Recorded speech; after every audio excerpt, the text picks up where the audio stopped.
น้อมเอาคุณพระพุทธเจ้าคุณพระธรรมเจ้าคุณพระสังฆเจ้าคุณพระอรหันตเจ้าอริยสงฆ์เจ้าจุตนจุองค์ได้เมตตาแผ่ปารมีมาเป็นดาวโลกุตรธรรมปกเกล้าเกษาปกผมรักษาครูบาอาจารย์พระมหาเถระพระเถรานุเถระ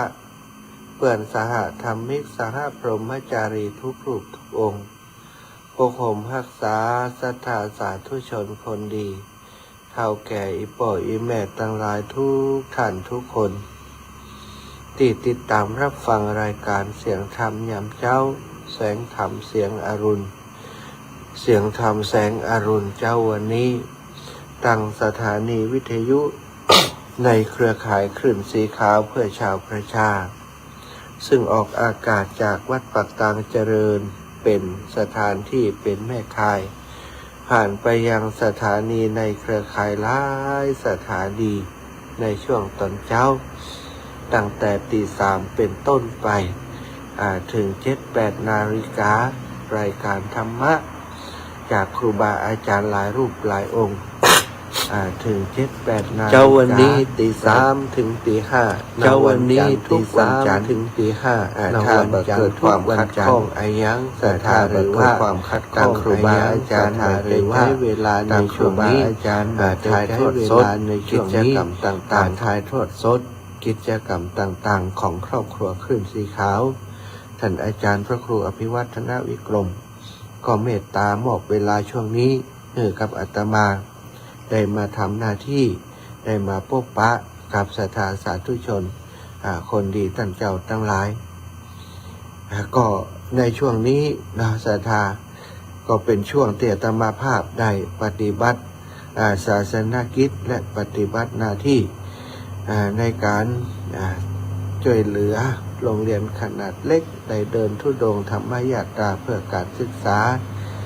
ปีนี้คงจะเป็นปีที่เดินธุดงค์สายอีกปีหนึ่งเนาะปกติแล้วการเดินธุดงค์นี่เปิ่นจะเดินช่วงปลายปี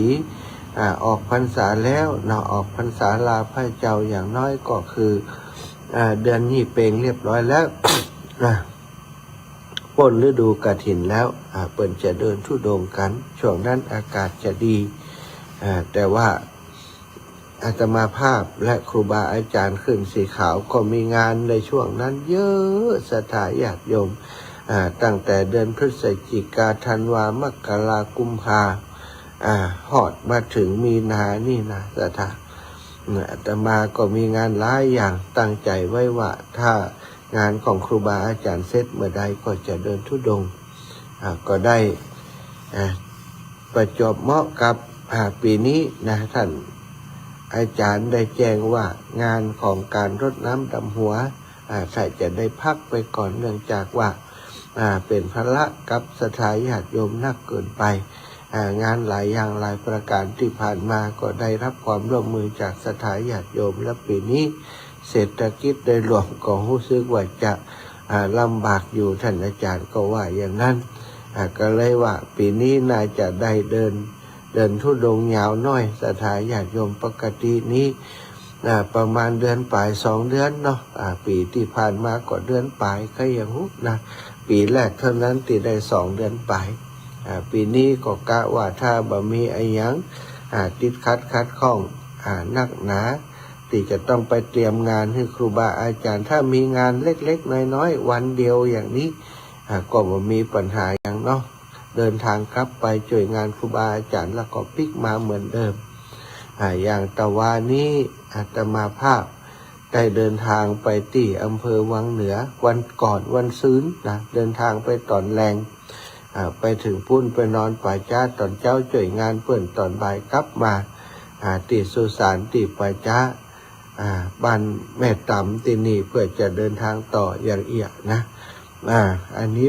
แบบนี้ก็โอเคแต่ว่าถ้ามีงานจะต้องเตรียมงานเป็น10 วันขึ้นไปนี้ก็คงบ่สะดวกแต่ตอนนี้งานยังไม่ได้รับทราบข่าวว่าจะมีงานอะไรอย่างในช่วงเมษาพฤษภา ก็ขอให้จะไปมีเถอะ รอจนถึงงานรอเตียนเข้าพรรษาก่อนจะเข้าพรรษาก่อนเนาะก็จะได้ไปปฏิบัติหน้าที่ดูแลในเรื่องของการรอเตียนพรรษาให้กับครูบาอาจารย์ต่อไปศรัทธาญาติโยมพบปะกันวันนี้ เป็นวัดเลยนะ พบปะกันวันนี้วันที่3เนาะวันจันทร์ที่3เดือนมีนา2568อาตมาภาพก็ได้มาหลังจากที่เดินทางผ่านจุดนี้ไปเมื่อหลายวันก่อนจำวันมาได้เพราะอาตมาบ่ได้บันทึกไว้นะว่าอยากจะจดจำมาอย่างนัก บ่ได้บันทึกบ่ได้นี่ไว้ว่าวันก่อนมาอยู่ที่นี่คือวันที่ตะใดเนาะได้มาถึงที่นี่แล้วก็มาพักที่สุสานประชาหลังตลาดแม่ตำที่ศรัทธาจังมาซื้อข้าวซื้อของปลาส้มกับปลาส้มพะเยานี่นะปลาส้มพะเยาที่เตียนกาดแม่ตำนะอันนี้ก็มาอยู่ที่กาดแม่ตำเนื้อศรัทธาหลังกาดแม่ตำเปิ้นจะมีป่าจ้าของเทศบาลแม่ตำอยู่ป่าจ้าเปิ้นกว้างศาลายาวเลยสถานแล้วก็ร่มรื่นสะอาดแต่ว่าก็คิดว่าจะไปเริ่มต้นที่ไหนดีเนาะแปลงใจหากันถ้าจะไปไกลก็อินดูคนมาส่ง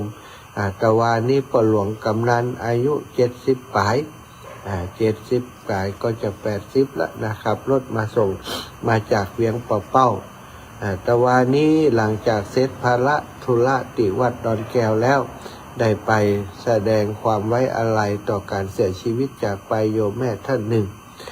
โยมแม่ลาภรโยมแม่ลาภรบ้านป่านิ้วเวียงป่าเป้าเราซึ่งเป็นแฟนรายการ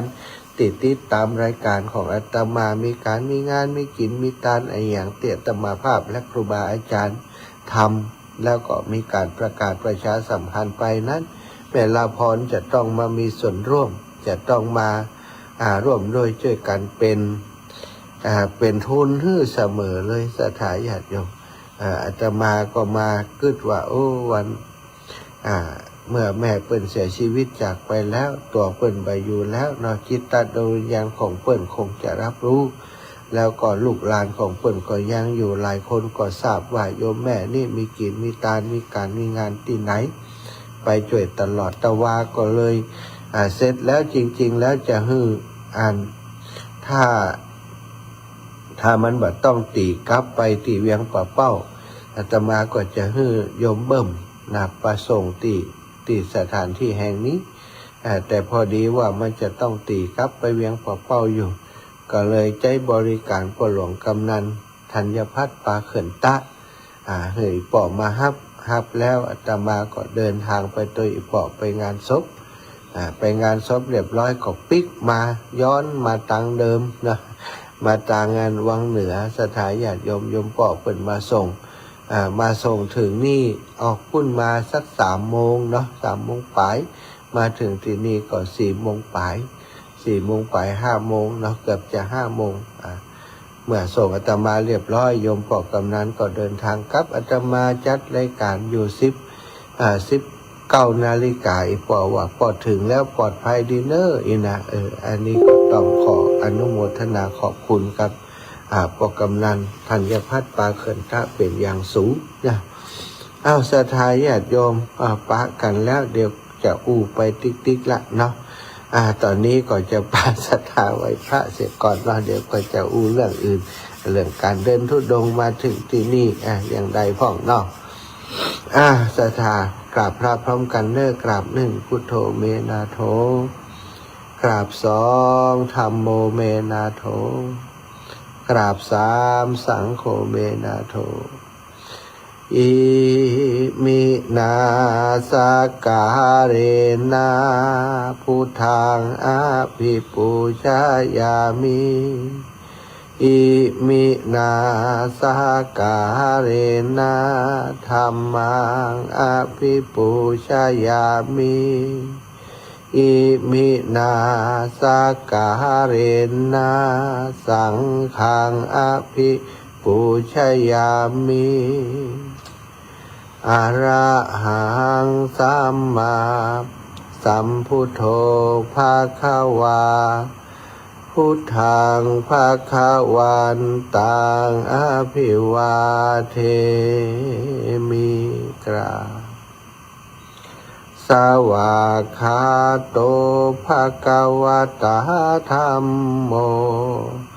ธัมมังนะมัสสา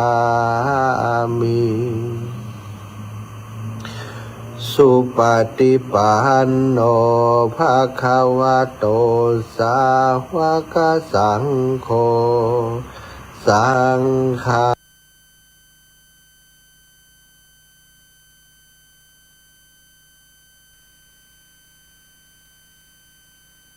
ังนะมามิกรานะโมตัสสะภะคะวะโตอะระหะโตสัมมาสัมพุทธัสสะนะโมตัสสะภะคะวะโตอะระหะโตสัมมาสัมพุทธัสสะนะโมตัสสะภะคะวะโตอะระหะโตสัมมาสัมพุทธัสสะพุทธังสารนังกัจฉามิ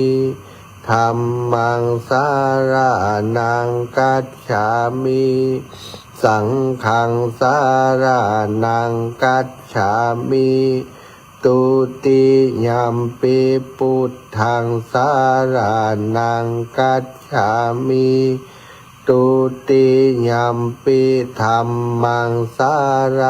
นังกัจฉามิตุติยัมปิสังฆังสารนังกัจฉามิตติยัมปิพุทธังสารนังกัจฉามิตติยัมปิธัมมังสารนังกัจฉามิตติยัมปิสังฆังสารนังกัจฉามิอิติปิโสภะคะวะอะระหังสัมมาสัมพุทโธวิชชาจารณะสัมปันโนสุขโตโลกาวิทูอนุตตโรปุริสัทธัมมะสาร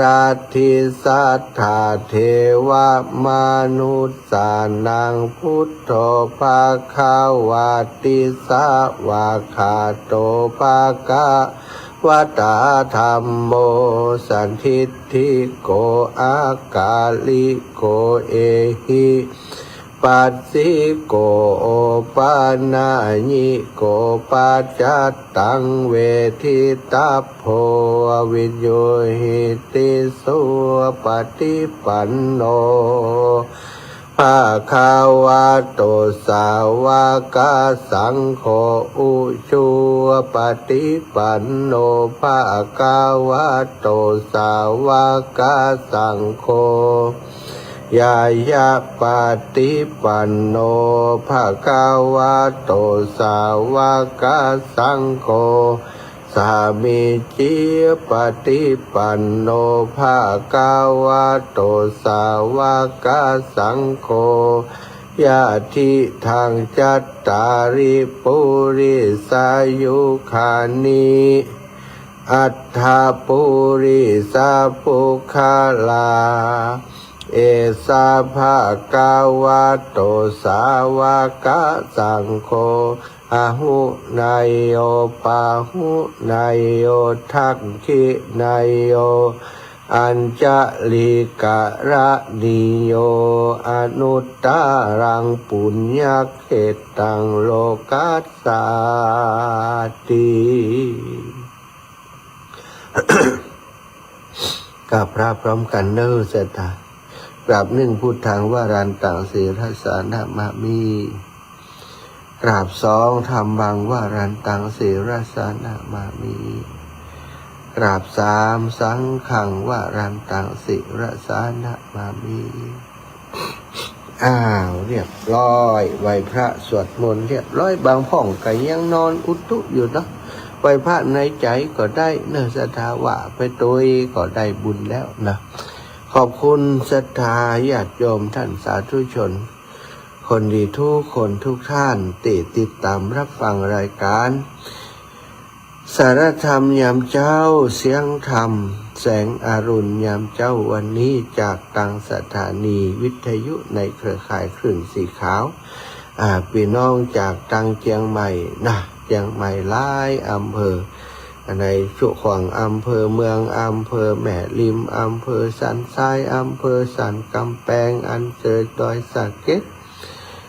อำเภอแม่อ่อนนะอำเภอหลายอำเภอเนอะสารปีนี่ละปูน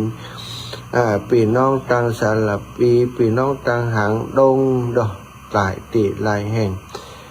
ต่างปุ่นไปถึงแม่แตงไปถึงชัย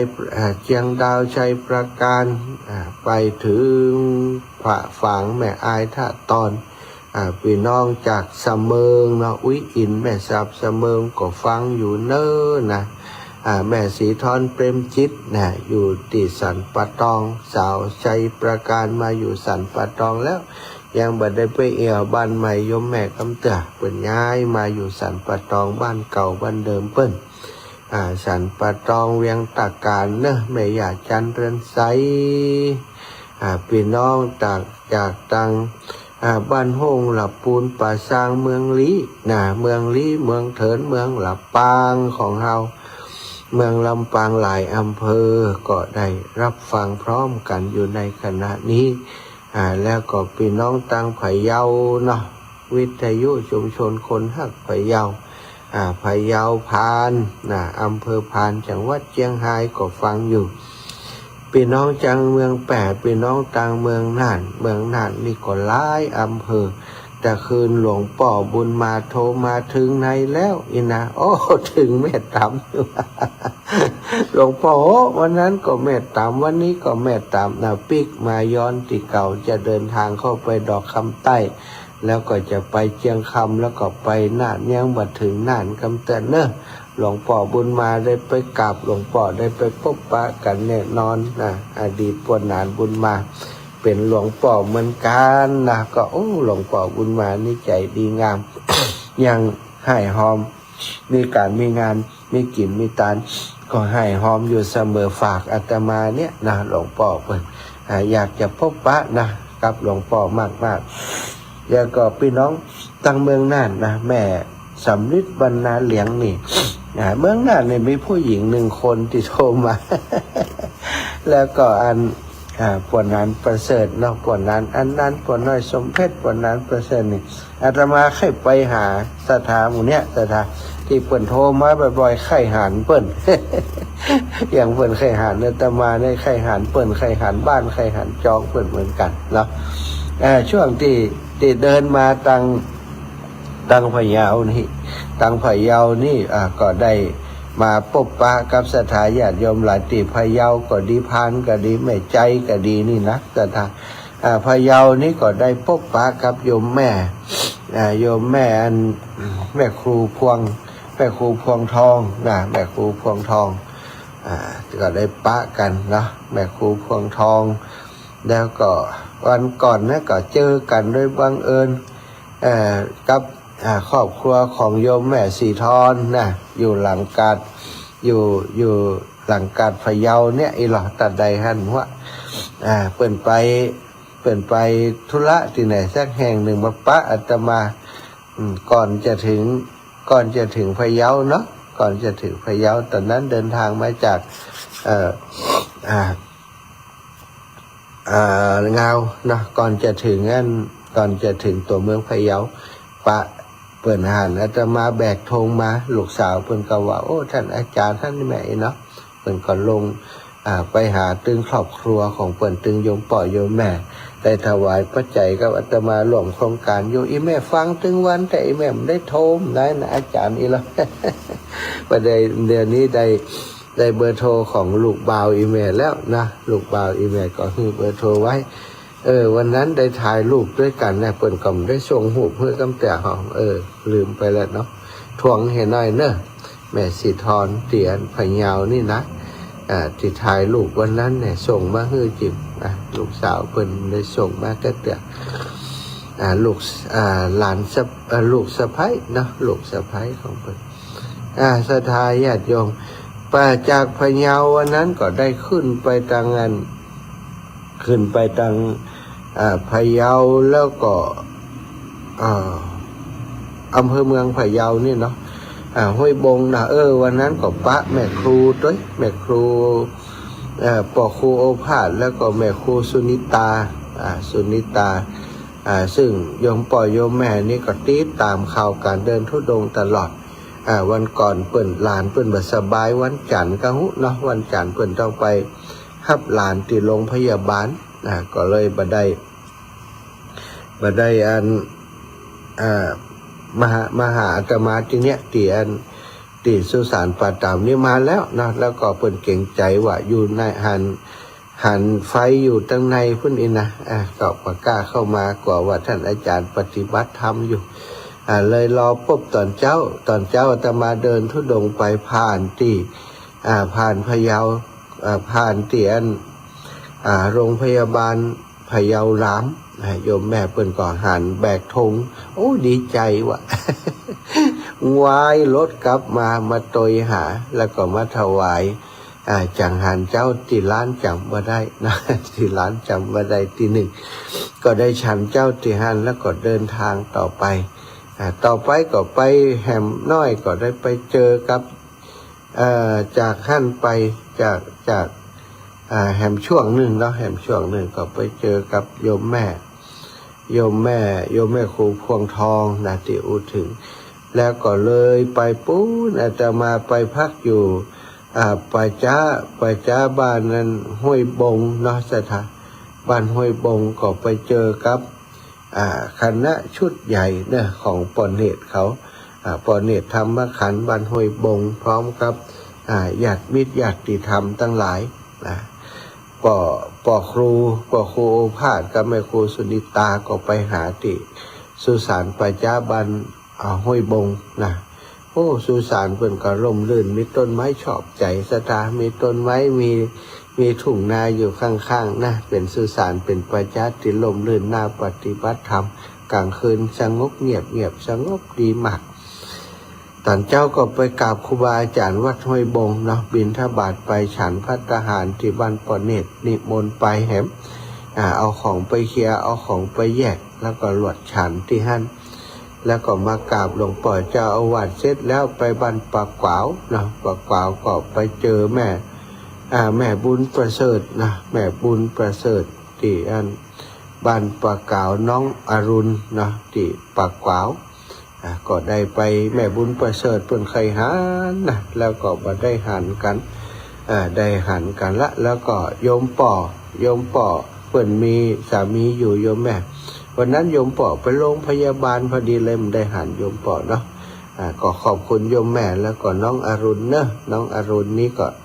เป็นน้องสาวอายุ60เพิ่ง60เนาะ07อาตมา06นะก็ปะกันที่บ้านปากขวาวจากหันก็เดินยาวไปศรัทธาเดินไปจนถึงงานจำไม่ได้ด้วยไปแคมคืนก็ไปพักสี่ถ้อยเนาะไปพักสี่ถ้อยก็ปะญาติโยมตั้งหลายที่แฟนรายการนักหนาเนอะลายแม่เนาะเดี๋ยวตอนชั่วโมงที่2จะได้ประกาศชื่อสำหรับศรัทธาที่เปิ้นให้หอมจะได้รู้ว่าโอ้เปิ้นอยู่ที่ไหนสี่ถ้อยไอ้ยังนี่นะยาวไปสุดปิดพุ่นน่ะปีน้องสีถ้อยปีน้องสันละครปีน้องโป่งแดงปีน้องหนองพักจิกนะสดออกไปพุ่นถึงแยกแม่ใจไปแม่สวยนะศรัทธาก็ไอ้เบิ่มก็ไปฮับที่หันสิ้นสุดการเดินทางสายนั้นบัดเดียวนี้ถนนเชื่อมกันแล้ว ได้แหม1วงล้อเนาะ ปีนั้นเดินจากแจ่ห่มมาวังเหนือแม่ขจานจากแม่ขจานเวียงป่าเปาแล้วก็ย้อนไปตังดอยสะเก็ดออกไปตังดอยสะเก็ดออกตังไปตังแม่ริมแม่แตงออกเชียงดาวออกชัยปราการออกฝางออกแม่อายท่าตอนสดขึ้นไปปุ่นออกตังแม่จันก็ปุ่นเลาะดอยไปเลาะดอยขุนน้ำนางนอนไปแม่สายเจียงแสนเจียงคำเจียงของเจียงแสนเจียงของแล้วก็มาผ่านจังเจียงคำผ่านเจียงคำมาก็มาเทิงผ่านมาอำเภอเทิงผ่านมาอำเภอเทิงเข้ามาอำเภอเมืองก็โซดออกมาทางด้านถนนติแม่ใจก็ซดออกไปทางแม่สวยปิกเข้าไปทางเวียงป่าเปาซดออกจากเวียงป่าเปามาวังเหนือจากวังเหนืออาตมาก็ซดมาติเมืองพะเยาแยกพะเยาเลี้ยวไปทางเมืองเงาเสถาเมืองเงานี่เตียว2 รอบเตียวไปรอบนึงเตียวกลับรอบนึงเตียวไปทางเมืองเงาจากเมืองเงาพดอำเภอ2เข้าอำเภอแปะอำเภอเมืองแปะก็ซดออกไปปุ่นตังวังชิ้นสุตังวังชิ้นตังแม่ท่าซดกับลำปางก็ซดไปที่สถาบันธรรมพิวัตรแล้วก็ออกปุ่นออกไปถึงตอนนั้นอยู่สุทยานธรรมสุนทรมุนีก็ไปถึงสุนทรมุนีในปีนั้นก็เดินไก่อละเหมือนกัน ปีนี้ก็ย้อนมาตังเงาจากวันพจน์สถิตย้อนมาเงาก็มาสายพะเยาสายเงาพะเยาแล้วก็แม่ใจเจียงไฮ้สุดสายนี่ละจุกันละถนนจุกันละ เติงกันละวันเดียวก็จะมาเริ่มต้นตีอันแยกแม่ต่ำนี่จะตรงไปตังดอกคำใต้ไปดอกคำใต้ไปเจียงคำแล้วก็ซดออกเมืองน่านรอกันพบกันพี่น้องต่างเมืองน่านก็เป็นการปฏิบัติคัดเก่าที่มันเป็นสิ่งที่ถ้าอู้ถึงความเป็นส่วนตัวก็หุ่มปฏิบัติแบบนี้สถาคือบันไดได้อยู่กับตัวเก่าเมินดีเดินทุดงทุกวันนี่อากาศตอนเจ้าก็เย็นตอนขวายมาก็ห้อนมาอบอุ่นขึ้นมาตอนขวายนักขึ้นมาก็เริ่มจะอบอ้าวตอนบ่ายขึ้นมาเริ่มจะฮ้อนละอุขึ้นมาประมาณ 4-5 โมงนี่อากาศยังฮ้อนอยู่จะไปเย็นแห่งกำ6 โมง 7 ทุ่มตอนนี้ก็ยังประมาณนี้แต่แหมสักหน่อยตอนนี้เปิ่นประกาศภาวะว่าเป็นฤดูร้อนแล้วอากาศจะฮ้อนหนักกว่านี้ไปแหมก็ขอเทวบุตรเทวดาช่วยฮ้อนหนักกับฝนตกของฝนห้ำลงมา จะไปมันฮ้อนละอุนักแก่ลงไปก็จะเดินช่วงนี้เดินนี้มันก็ได้ประโยชน์ความอดทนของร่างกายหลายๆด้านด้านการเดินนี่ก็ต้องเดินสม่ำเสมอเดินนี่ตาบดีบดได้ก็เศษแก้วเศษหินมันนักโดยเฉพาะช่วงเจ้าที่บ่ได้ใส่รองเท้าเดินข้างถนนข้างทางรถมันนักเดินแอบที่สุดแอบขอบทางที่สุดออกขอบทางที่สุดบ่เกิดเปิ่นขอบทางมันมีอยู่เมตรปลายเดินอยู่ตั้งปลายพุ่นแต่ช่วงปลายนั้นส่วนใหญ่มันจะมีเขาออกเศษแก้วเศษหยังขวดอย่างโจ่งลงถนนหลวงแล้วมันก็แตกเป็นชิ้นเล็กชิ้นน้อยบางเตือเขาป้อมหันอย่างจี๊ดพอในกรรมฐานเอาไม้เขี่ยดูเอาเข็มเขี่ยดูเป็นนั่นเศษแก้วกว่าจะออกได้มันบ่หันมันบางมันคมมันน้อยแตกต้องระวังถ้าหันเศษใหญ่ๆแสดงว่าเศษน้อยๆก็มีเว้นตอนเจ้าไปถึงอาตมาบ่ได้ใส่รองเท้านี่ตั้งแต่บิณฑบาตบิณฑบาต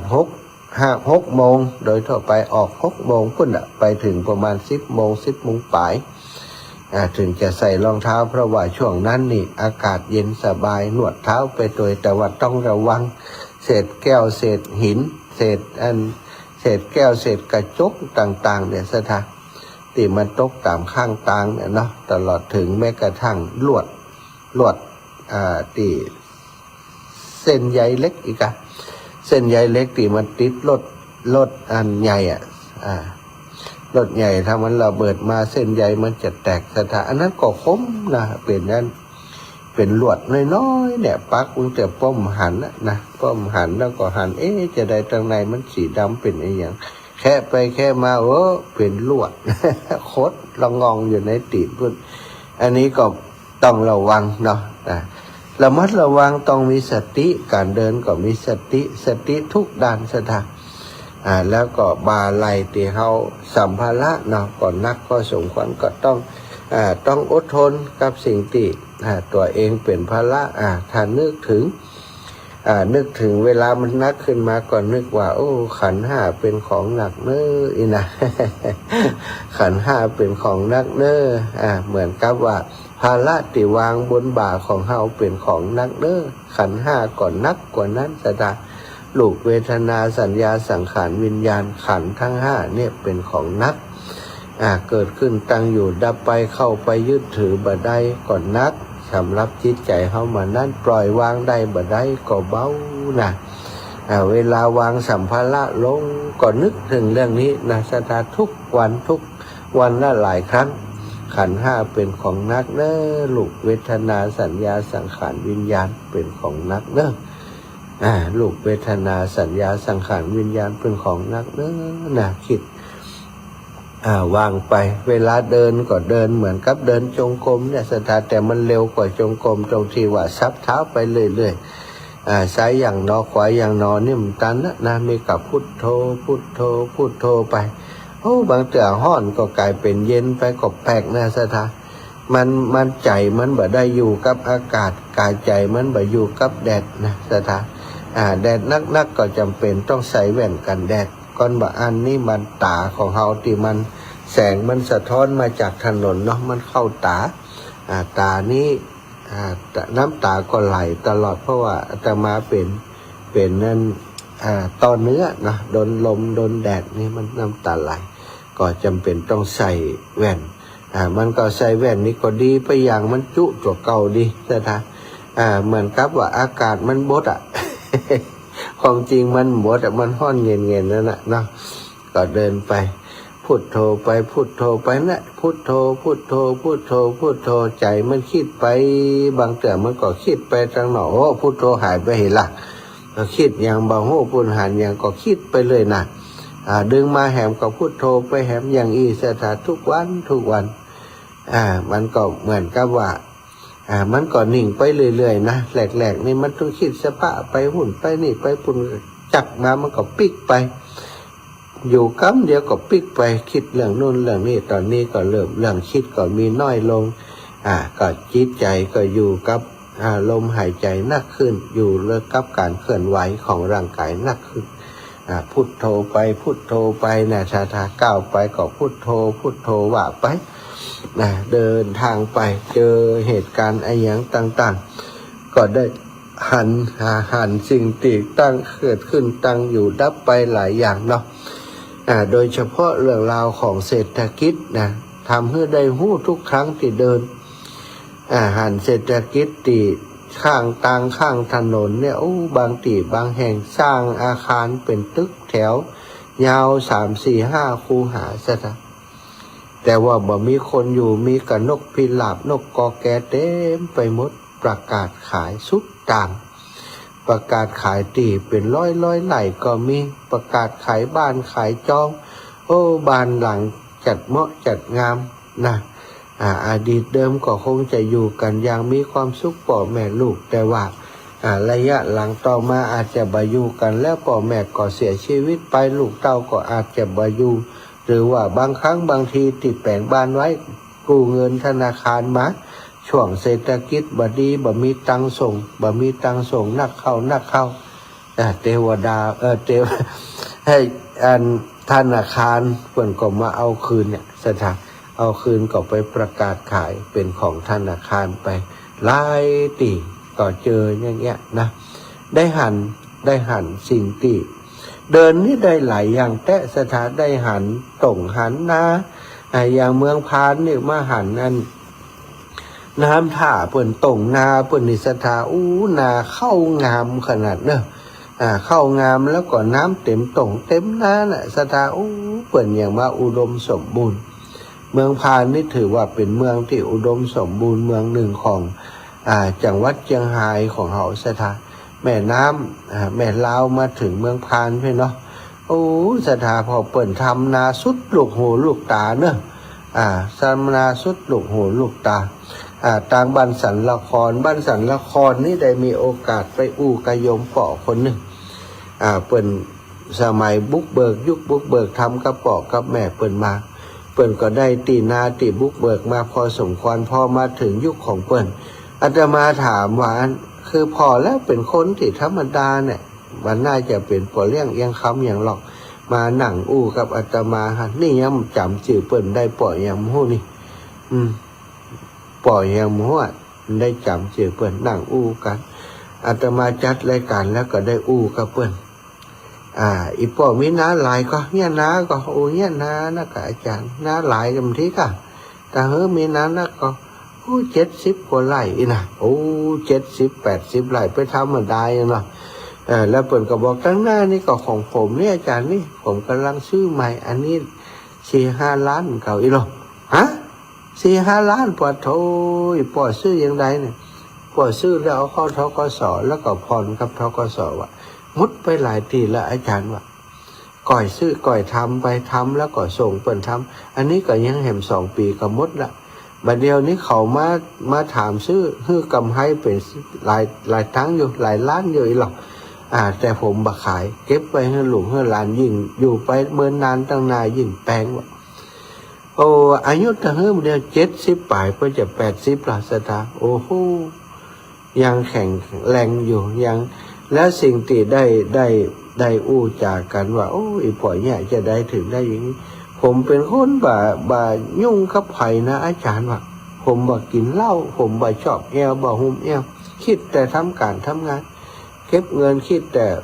เก็บเงินเก็บทองกินอยู่อย่างพอเพียงผมบ่ฟุ้งเฟ้อเหิมยังทำบุญช่วยเหลือวัดวาไปอย่างเงี้ยอาจารย์ว่าสถานอันนี้ก็ได้ประโยชน์เนาะได้ประโยชน์แต่เวลาเดินนี่ถ้าบ่ได้เดินทุดงคงบ่มีโอกาสได้ป้าคนดีๆอย่างนี้นะป้าสถาสุดต่างเนาะแม่จันตาสุทธนูนี่ใครหันอาจารย์โทรไปหาอยากได้ปฏิทินแล้วอยากหันหน้าจริงแหมะนะวันก่อนก็ว่าไปถึงห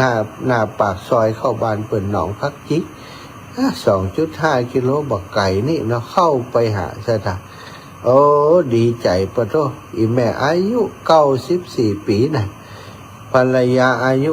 94 ปีสามีโยมป่ออายุ96 ปีอยู่ด้วยกัน2 เท่ากินข้าวด้วยกันพื้นเฮียนท่านก็กันว่าบุญแต่อีแม่อายุแต่อีก็ยังดูแลกันได้อยู่เนาะอยู่ด้วยกันได้อยู่อีแม่อยากกินคนเดียวหมดนะจานกุ้มแผ่วลูกแผ่วเต้าก็ว่านะอย่างเงี้ยการทำงานได้อยู่90 ปลายอาตมาก็ดีใจว่าเดินทางครั้งนี้ได้มามีโอกาสพบปะกับเปิ่นพบปะกับศรัทธาที่เปิ่นฟังรายการทำให้เปิ่นได้สมหวังบุญมีบัดตายเขาควายลังว้องอีเราเปิ่นว่าบัดเดียวเขาควายว้องและอีแม่ได้หันอาจารย์แล้ว ก็ขอบคุณนะอีแม่ฟังอยู่ก็ฟังพูดนะศรัทธาญาติโยมตอนนี้สุด43 45 46 นาทีจะปั่นเวลาให้ศรัทธาโทรมาในช่วงชั่วโมงแรกเกตสัก 4-5 นาทีเนาะ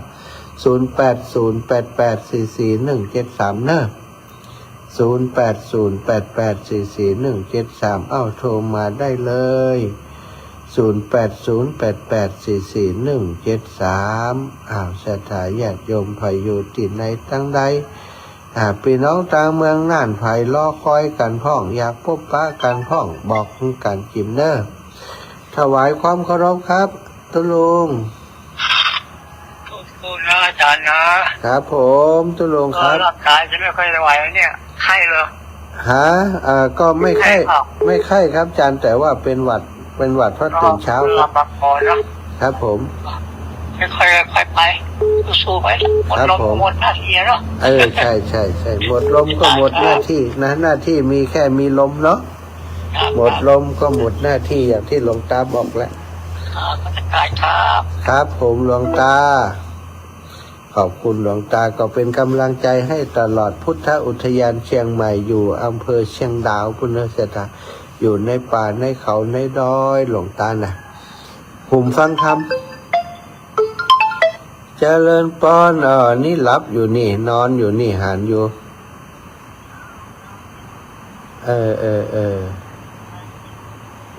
ฟังอยู่นอนอยู่นอกเจ้าแม่ เจอแนวก็ต้องพูดนะ ก็อากาศตอนเจ้าก็พอดีได้ห่มได้ห่มจีวรอยู่นะแม่สัตว์ตัวเนื้อนอนตอนเนื้อเจ้าบุญรักษาอยู่ดีมีสุขโยมแม่สาธุเดินทางปลอดภัยเจ้าสัตว์ตัวเจริญพรอันนี้สอนศีลนู่สอนจ้าตักใบสาเด้อโดยไวพระสวดมนต์โดยเมื่อตีสามแล้วเด้อเจ้าท่านพระมหาแม่สุแก้วศิลพรสิทตี้มันโฮงหลับปุนเด้อโอ้ฟังเมื่อเจ้านี่ชัดเจนดีขึ้น98.75วัดห้วยต่องสากนะเจ้าประเดี๋ยวนี้อยู่หลังตลาดแม่ตามไปอุป่าจ้าแม่ตามกับเจ้าแม่พลิกมาที่นี่จะเดินออกไปทางงานดอกคำไตแล้วก็เจียงคำแม่เจ้าขอบุญรักษาเทวดาคุ้มครองเด้อเจ้าเด้อสาธุแม่ติดตามตลอดนะเจ้ากับไหว้สาเด้อสาธุเด้อเจ้าเด้อไหว้พระสวดมนต์โดยแล้วเรียบร้อยเด้อเจ้าสาธุขอบคุณโยมแม่สุแก้วสอนศีลนุสรแม่อุ้ยอินแม่สาบเสมอมาแล้วสาวเสมอจะหันรับฟังคอยฟังสื่อสารเนี่ยพบเจนอยู่เดือนนี้เริ่มแล้วเนอะเริ่มจะโล่แล้วเนาะอินดูย่ายมาอยู่เชียงใหม่เหรอบ่เดี๋ยวไปสิประจังไปอยู่ที่ไหนไอ้ผมไม่เจอตัวสะเท่าคนที่ขับเลี้ยงเอาขี่คันเลี้ยงเอาสตังค์กันเลี้ยงเอาสตังค์เบี้ยยังชีพกันมันไม่เข้าไม่ลากก็ได้ยินเสียงอย่างอยู่สันเดียวง่องเมื่อวันทุ่งเรดิโอมีนี่ได้ยิน3 โมงก็ได้ยินอยู่เดี๋ยวนี้ได้ยินละอยู่อย่างคนมืดปดมเปิ่นปิดสถานีไปเห็นแล้วนั่นละเปิ่นทำธุรกิจอย่างอื่นไปมันอิดได้ยินเสียงคำนี้อยู่สบายแล้วสบายใจแล้วเดี๋ยววันหลังจะไปตั้ง Facebook ขึ้นนะตัวจ้าตัวหลังอยู่ด้วยจ้าแม่สำลิดพี่น้องนาเหลียงจะผ่านนาเหลียงกำผ่านหุ่นเนอไปนาเขียวมูเจ้าแม่พันอยู่เนอเดี๋ยวน้องคนตาเนาะเอ็มมาแต่อาจารย์ให้จ้าไปแน่นอนเมืองน่านจะไปอยู่เมืองน่านสักเดือนเขาจะเลี้ยงมูเนอยังจะปักกันเดี๋ยวถ้าไปในเขตนั่นจะโทรบอกแม่เนอะเจ้าสาธุเจ้าแม่สำลิดน่าเลี้ยงจากได้หันกันแน่นี่คนนี่แหมนี่ไข่หันปวดนานเปิดเสิร์ตนี่จะเล่นป้อนี่ป้อที่ตามอยู่นี่ตั้งแต่เปิดสถานีครับ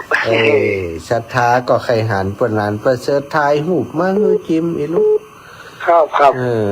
ผมก็แค่หันลูกกันนะครับตัวอ้วนตัวพร้อมยังได้หูเป็นตาเดินตามหัวก็เป็นห่วงอยู่กว่าเจ็บก็เป็นกลัวจะได้จะเด่นพวกกับพัฒนาตลอดถึงสิ่งที่ตาสมรักษาลูกไปตลอดเขา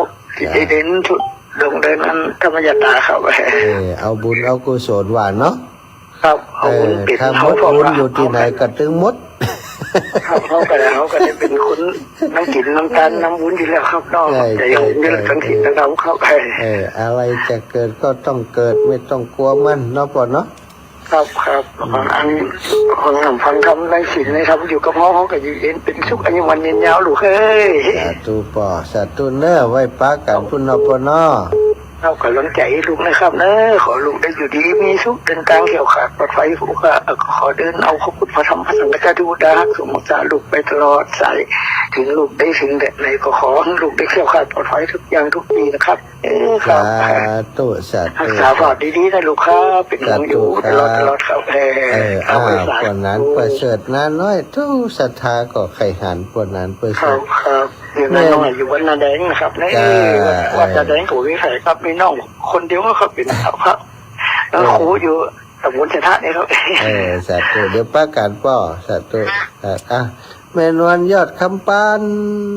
จ้าไว้สาเจ้าไปเม็ดฟังเข้าเม็ดต่ำใหม่เนาะ เจ้ามาเริ่มต้นละเข้ามาสายใหม่ละวันนั้นนี่ผ่านไปแล้วเดี๋ยวนี้จะเข้าผ่านตั้งแม่ต่ำไปตั้งดอกคำไต้ไปตั้งเชียงคำเป็นสายที่เขาว่ามันใกล้น้อยอีกมันไปหายตัวไกลตัวเนาะเขาแนะนำปีมาปล่อยหลวงเนาะเจ้าแบเรียบร้อยละปล่อยหลวงเปิ่นเรียบร้อยแล้วเนาะเจ้าศรัทธาเปิ่นไข่หันเปิ่นเท่าแต่ว่ามันงานปล่อยหลวงคนมันหนักเนาะแม่เนาะจ้ะปล่อยหลวงเพราะว่าพอเมื่อนี่เปิ่นก็มีเขา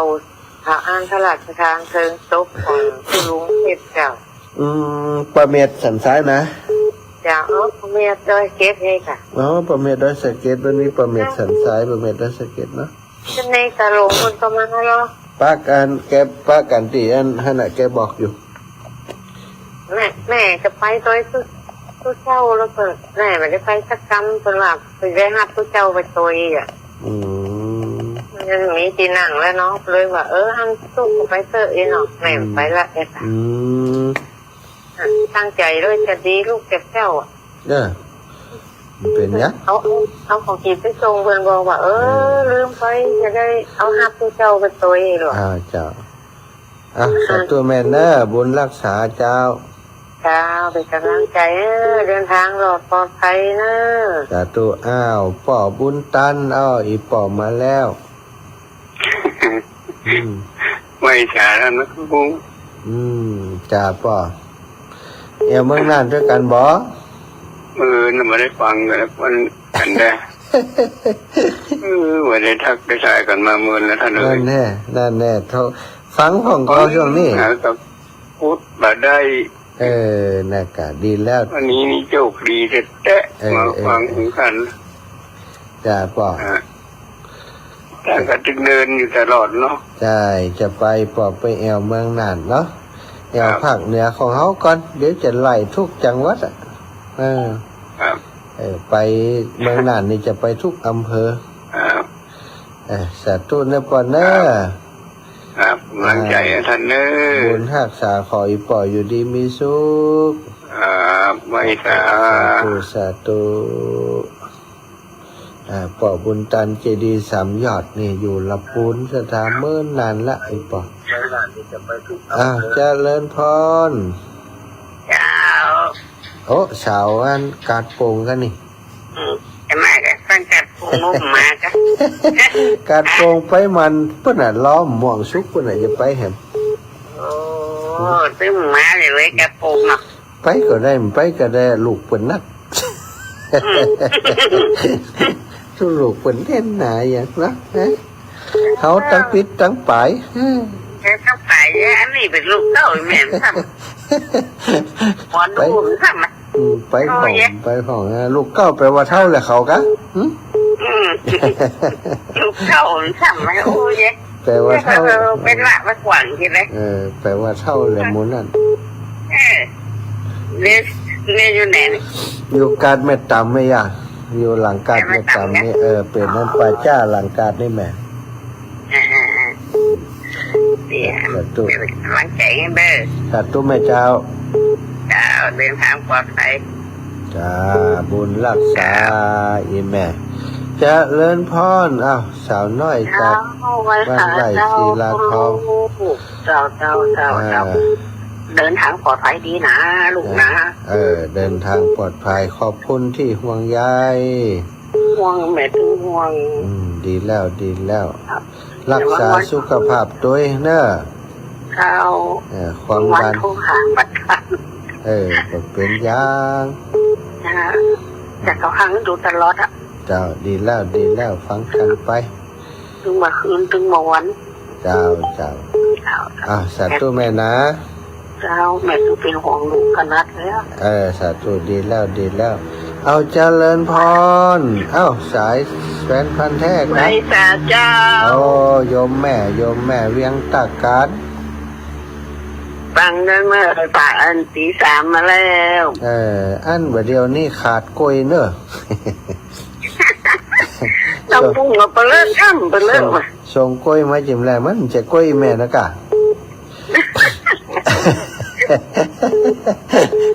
มาเทียงใหม่ไม่ได้กล้วยกินว่ากล้วยกินแหละแต่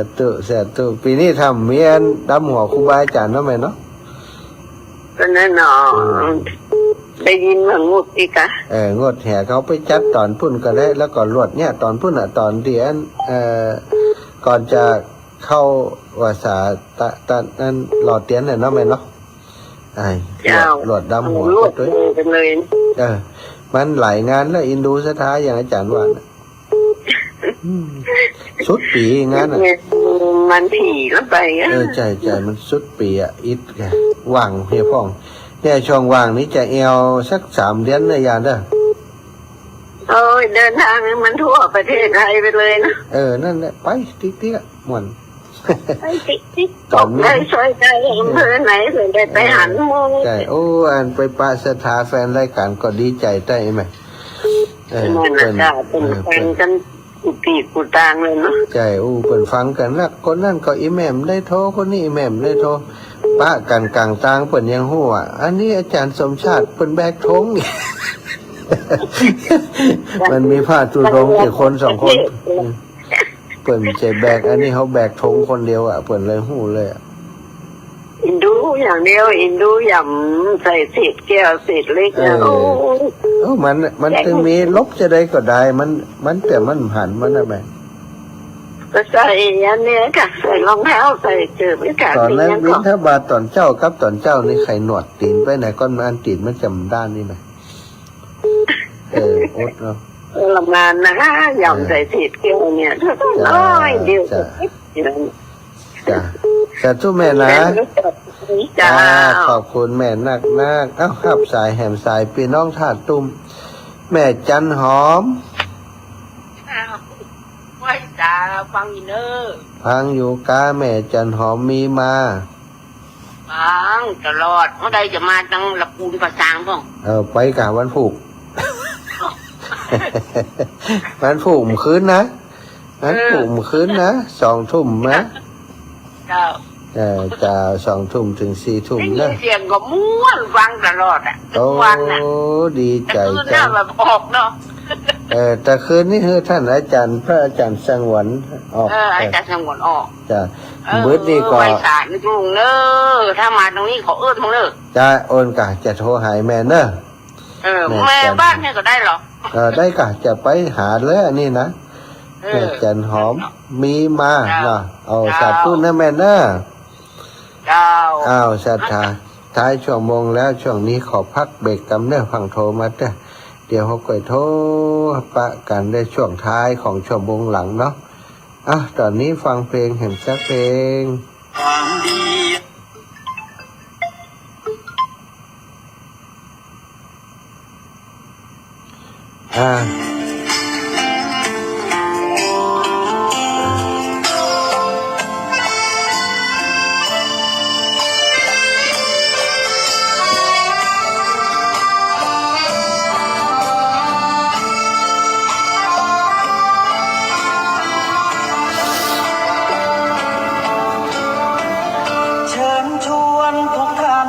เข้าวัดเข้าวารับศีลรับพรหลวงตา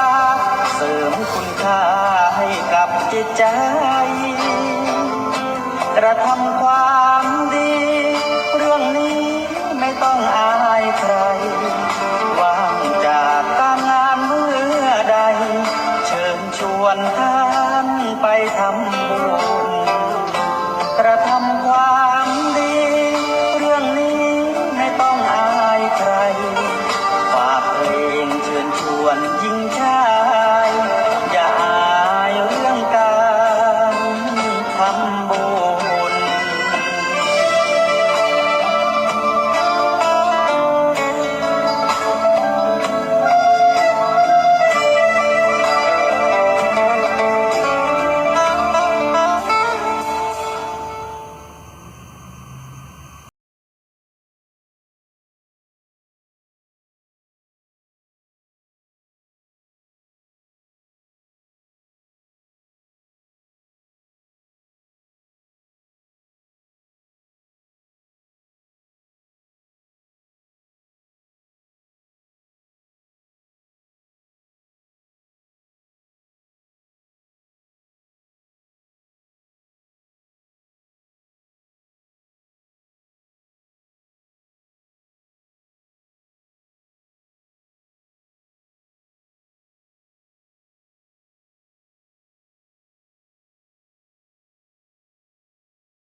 โยมจบลงไป สองเพลงเนาะพอได้พักเสียงพักใจนะตอนนี้ก็มาพบปะกันในชั่วโมงที่2 ตี 4ถึงตี 5นะศรัทธาหลายคนก็อาจจะยังหลับอยู่แต่หมู่เฮาเจ้าขาดทั้งหลายได้ใจเวลาในช่วงเจ้านี้มาสนทนาอุจาเรื่องราวอันเป็นสาระอันเป็นประโยชนะเรียกว่าสารธรรมยำเจ้านะศรัทธาวันนี้ก็ได้ปะกับศรัทธาญาติโยมวันก่อนเนาะปะกับศรัทธาญาติโยมที่บ้าน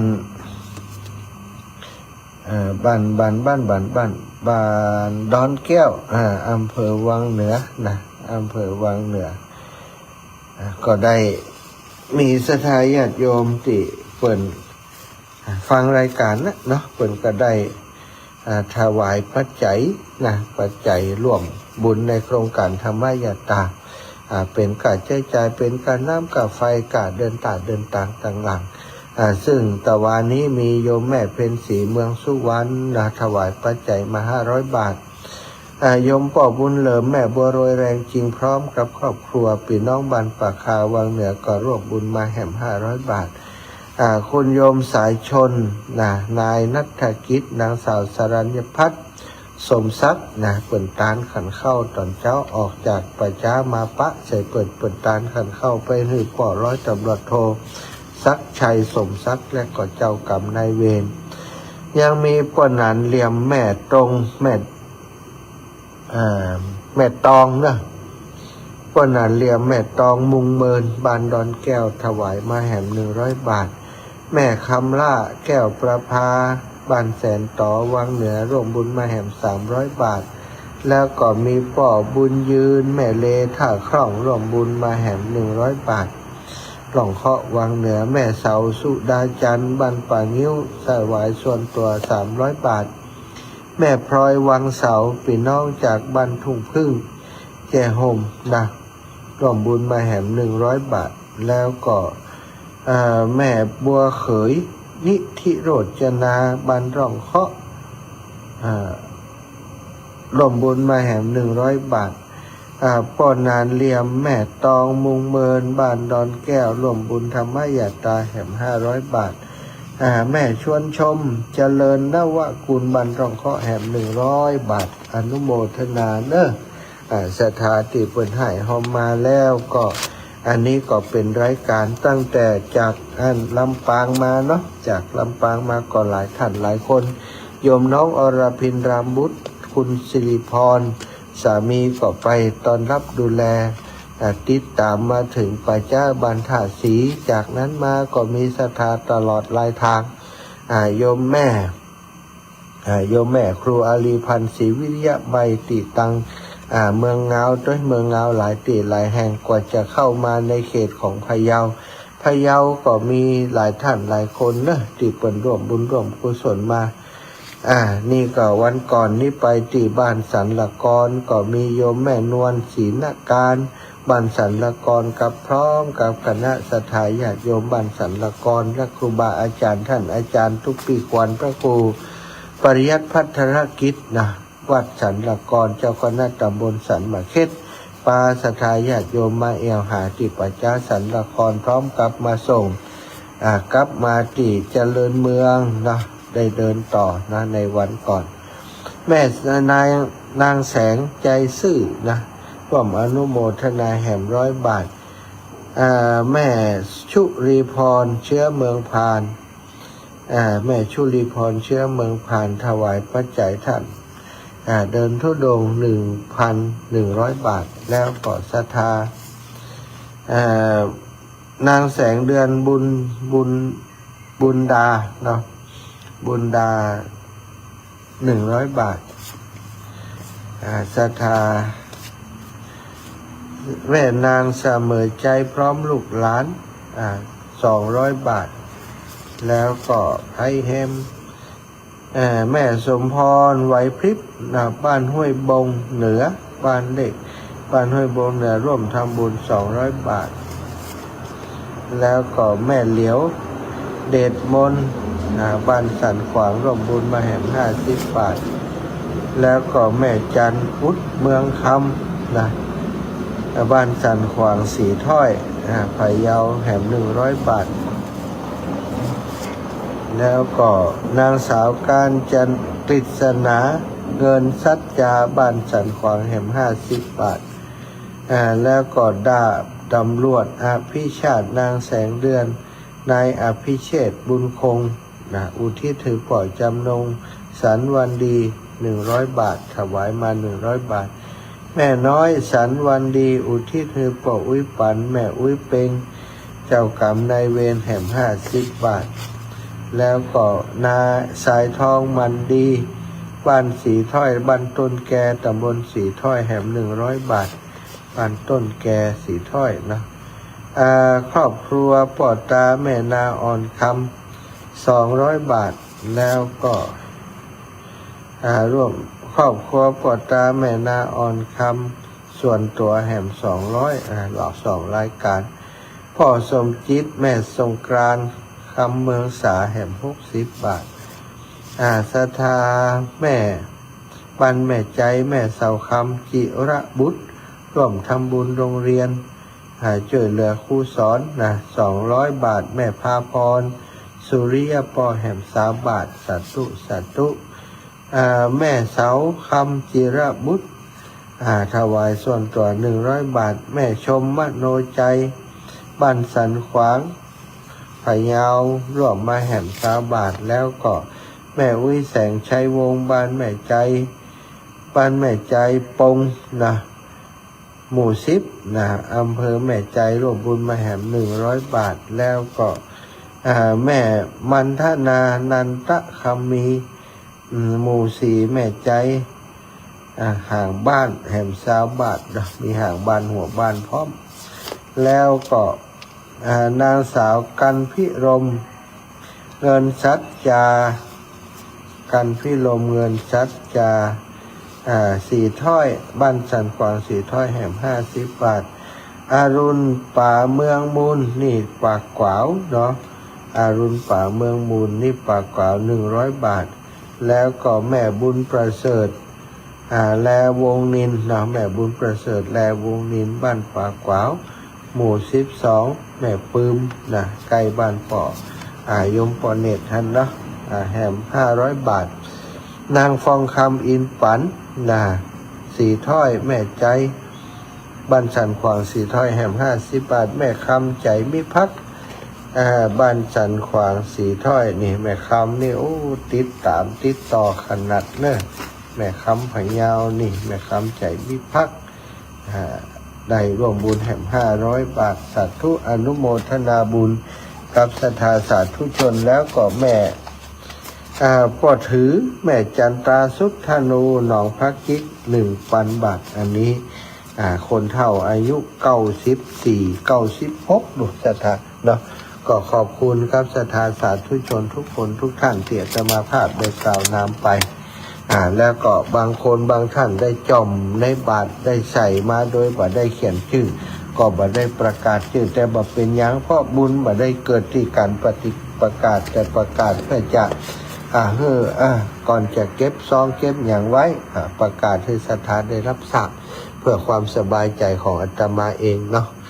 ศรัทธาบางคนเพิ่นก็ไม่ได้สนใจว่าจะประกาศหรือบ่ประกาศหรอกเนาะก็ขอบคุณทุกคนทุกท่านเป็นอย่างสูงเนอะศรัทธาญาติโยมการจะทำยังก่อนแล้วแต่เนาะสิ่งสำคัญเพิ่นบอกว่าพละหรือว่าสิ่งที่จะเป็นกำลังคือเฮาทั้งหลายนั้นนอกจากธรรมะเพื่อจะทำให้กิจการงานประสบความสำเร็จเรียกว่าอิทธิบาท4แล้วก็ยังต้องการพละหรือว่ากำลังแหม5 อย่างด้วยกันอิทธิบาท4นั้นก็มีฉันทะความชอบใจความฮักความพึงพอใจฉันทะวิริยะความภาคเพียรมณะภาคเพียรขยันจิตตะเอาใจใส่จดจ่อกับสิ่งที่ทำบ่เอาใจไปนอกลู่นอกทางนอกเรื่องนอกราวจดจ่อกับสิ่งที่สนใจนั้นอาจจะในช่วงระยะเวลาที่ทำงานนั้นก็ทำโดยความตั้งใจ เรียกว่าจิตตะวิมังสาการพินิจพิจารณาไข้ครวญในแต่ละวันทำงานเสร็จแล้วขณะทำอยู่นั้นทำไมมันเป็นอย่างนั้นทำไมมันเป็นอย่างนี้พิจารณาไข้ครวญถูกต้องบ่ถูกต้องอย่างใดสูตรที่เขาทำงานนั้นงานนี้มันผิดมันเพี้ยนไปอย่างใดเรียกว่าการไข้ครวญเนาะสัตยาติโยมได้ถึงการธรรมะการพิจารณาธรรมก็เช่นเดียวกันได้ใจความชอบฉันทะเนี่ยฉันทะความพึงพอใจความชอบใจความรักจะเป็นศรัทธาก็ได้ศรัทธาติดตั้งมั่น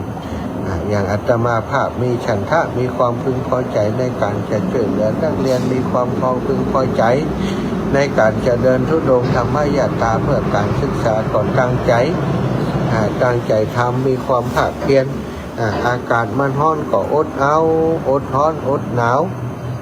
อดเหนื่อยอดอิด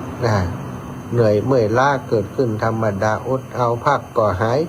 วางก็เบาสถานทุกครั้งที่วางหาบจากบ่าก็รู้สึกเบามันก็นึกถึงทำได้หลายอย่างมีความวิริยะเอาใจใส่ในสิ่งที่ทำนั้นจิตใจจดจ่ออยู่กับการเดินอยู่กับการทำงานของตัวเก่าวิมังสาไข้ควรแต่ละวันก็ไข้ควรวันนี้เป็นได้นักได้น้อยอย่างใดเดินมีสมาธิก็หรือว่าอย่างต่างๆวันนี้บ่สำรวมกายบ่สำรวมวาจาบ่สำรวมใจหรือไม่พิจารณาไข้ควรแล้วสิ่งที่จะทำให้นอกจากอิทธิบาทสี่แล้วเปิ่นเรียกว่าต้องมีสิ่งที่เป็นกำลังในการที่จะไปสู่ความสำเร็จศรัทธาเรียกว่าพละห้าศรัทธาวิริยะสติสมาธิปัญญาศรัทธานี่มาก่อนศรัทธาฉันทะตะกี้ฉันทะมาก่อนอันนี้ศรัทธามาก่อนศรัทธาความเชื่อในพระรัตนตรัยเชื่อในคุณของพระพุทธเชื่อในคุณของพระธรรมเชื่อในคุณของพระสงฆ์ข้าเจ้าพระสังฆเจ้าถ้าบ่เชื่อในสิ่งนี้ศรัทธาบ่เชื่อในการตรัสรู้ของพระพุทธเจ้าบ่เชื่อในปารมีธรรมของพระพุทธเจ้าเราจะมานับถือพระพุทธศาสนาได้อย่างไรมานับถือพระพุทธศาสนาก็เพราะเรามีความเชื่อในสิ่งที่พระพุทธองค์ตรัสรู้มีศรัทธาในคำตรัสรู้คำสอนของพระองค์มีความศรัทธาในพระธรรมคำสั่งสอนที่พระองค์นำมาเปิดเผยเราจึงได้มาบวชในพระพุทธศาสนามีความศรัทธาเชื่อมั่นในพระสงฆ์ผู้เป็นผู้ที่มาก่อนเกิดก่อนปฏิบัติก่อนได้หันผลก่อนได้ทรงจำมาบอกมากล่าวให้เราได้รับทราบตัวเขาเชื่อมั่นในสิ่งเหล่านี้เรียกว่ามีศรัทธาแล้วก็มีศรัทธาในมรรคผลนิพพานเชื่อมั่นในมรรคผลนิพพานว่าเกิดขึ้นได้จริงปฏิบัติแล้วย่อมไปถึงมรรคผลนิพพานจริงเขาก็ได้ลงมือปฏิบัติด้วยความศรัทธาเมื่อศรัทธาตั้งมั่นบ่งอนแง่นคอนแคนสิ่งที่เขาทำกรรมที่เขาเนี้ยทุกอย่างทุกประการมันก็จะดำเนินไปด้วยความเที่ยงแท้แน่นอนโดยความจริงโดยความตั้งใจโดยความเด็ดเดี่ยวในใจเมื่อศรัทธามันเกิดขึ้นสิ่งที่จะตามมาก็คือวิริยะศรัทธาญาติโยมเมื่อมีศรัทธาแต่ขาดซึ่งวิริยะความภาคเพียรมีศรัทธาอย่างเดียวแต่บ่แยกหยังบ่ทำหยังบ่ภาคเพียรบ่ขยันบ่อดทนบ่มีขันติบ่มีโอตตปะบ่มีหิริโอตตปะบ่มีความขยันมันเพียรอย่างต่อเนื่องความภาคเพียรนี้คือการขยันอย่างต่อเนื่องเหมือนกับเขาจะแยกอย่างสักอย่างเนี่ยศรัทธาบ่ใจว่าเนี่ยคำเดียวซัวแล้วก็หายแซ่บแล้วมันจะสำเร็จมันบ่มีไอ้อย่างสี่เนี่ยแป๊บเดียวแล้วจะสำเร็จแม้กระทั่งการปลูกต้นไม้สักต้นหนึ่งปลูกพักสักต้นหนึ่งปลูกพักไม้ใส่เขียสักต้นหนึ่งนี่ต้องอาศัยการดูแลการปลูกการพรวนดินการใส่ให้อาหารเขาการให้น้ำเขาสิ่งเหล่านี้คือสิ่งที่จะต้องทำ เมื่อมีศรัทธาต่อสิ่งนั้นแล้วก็มีความเพียรนี้ความเพีย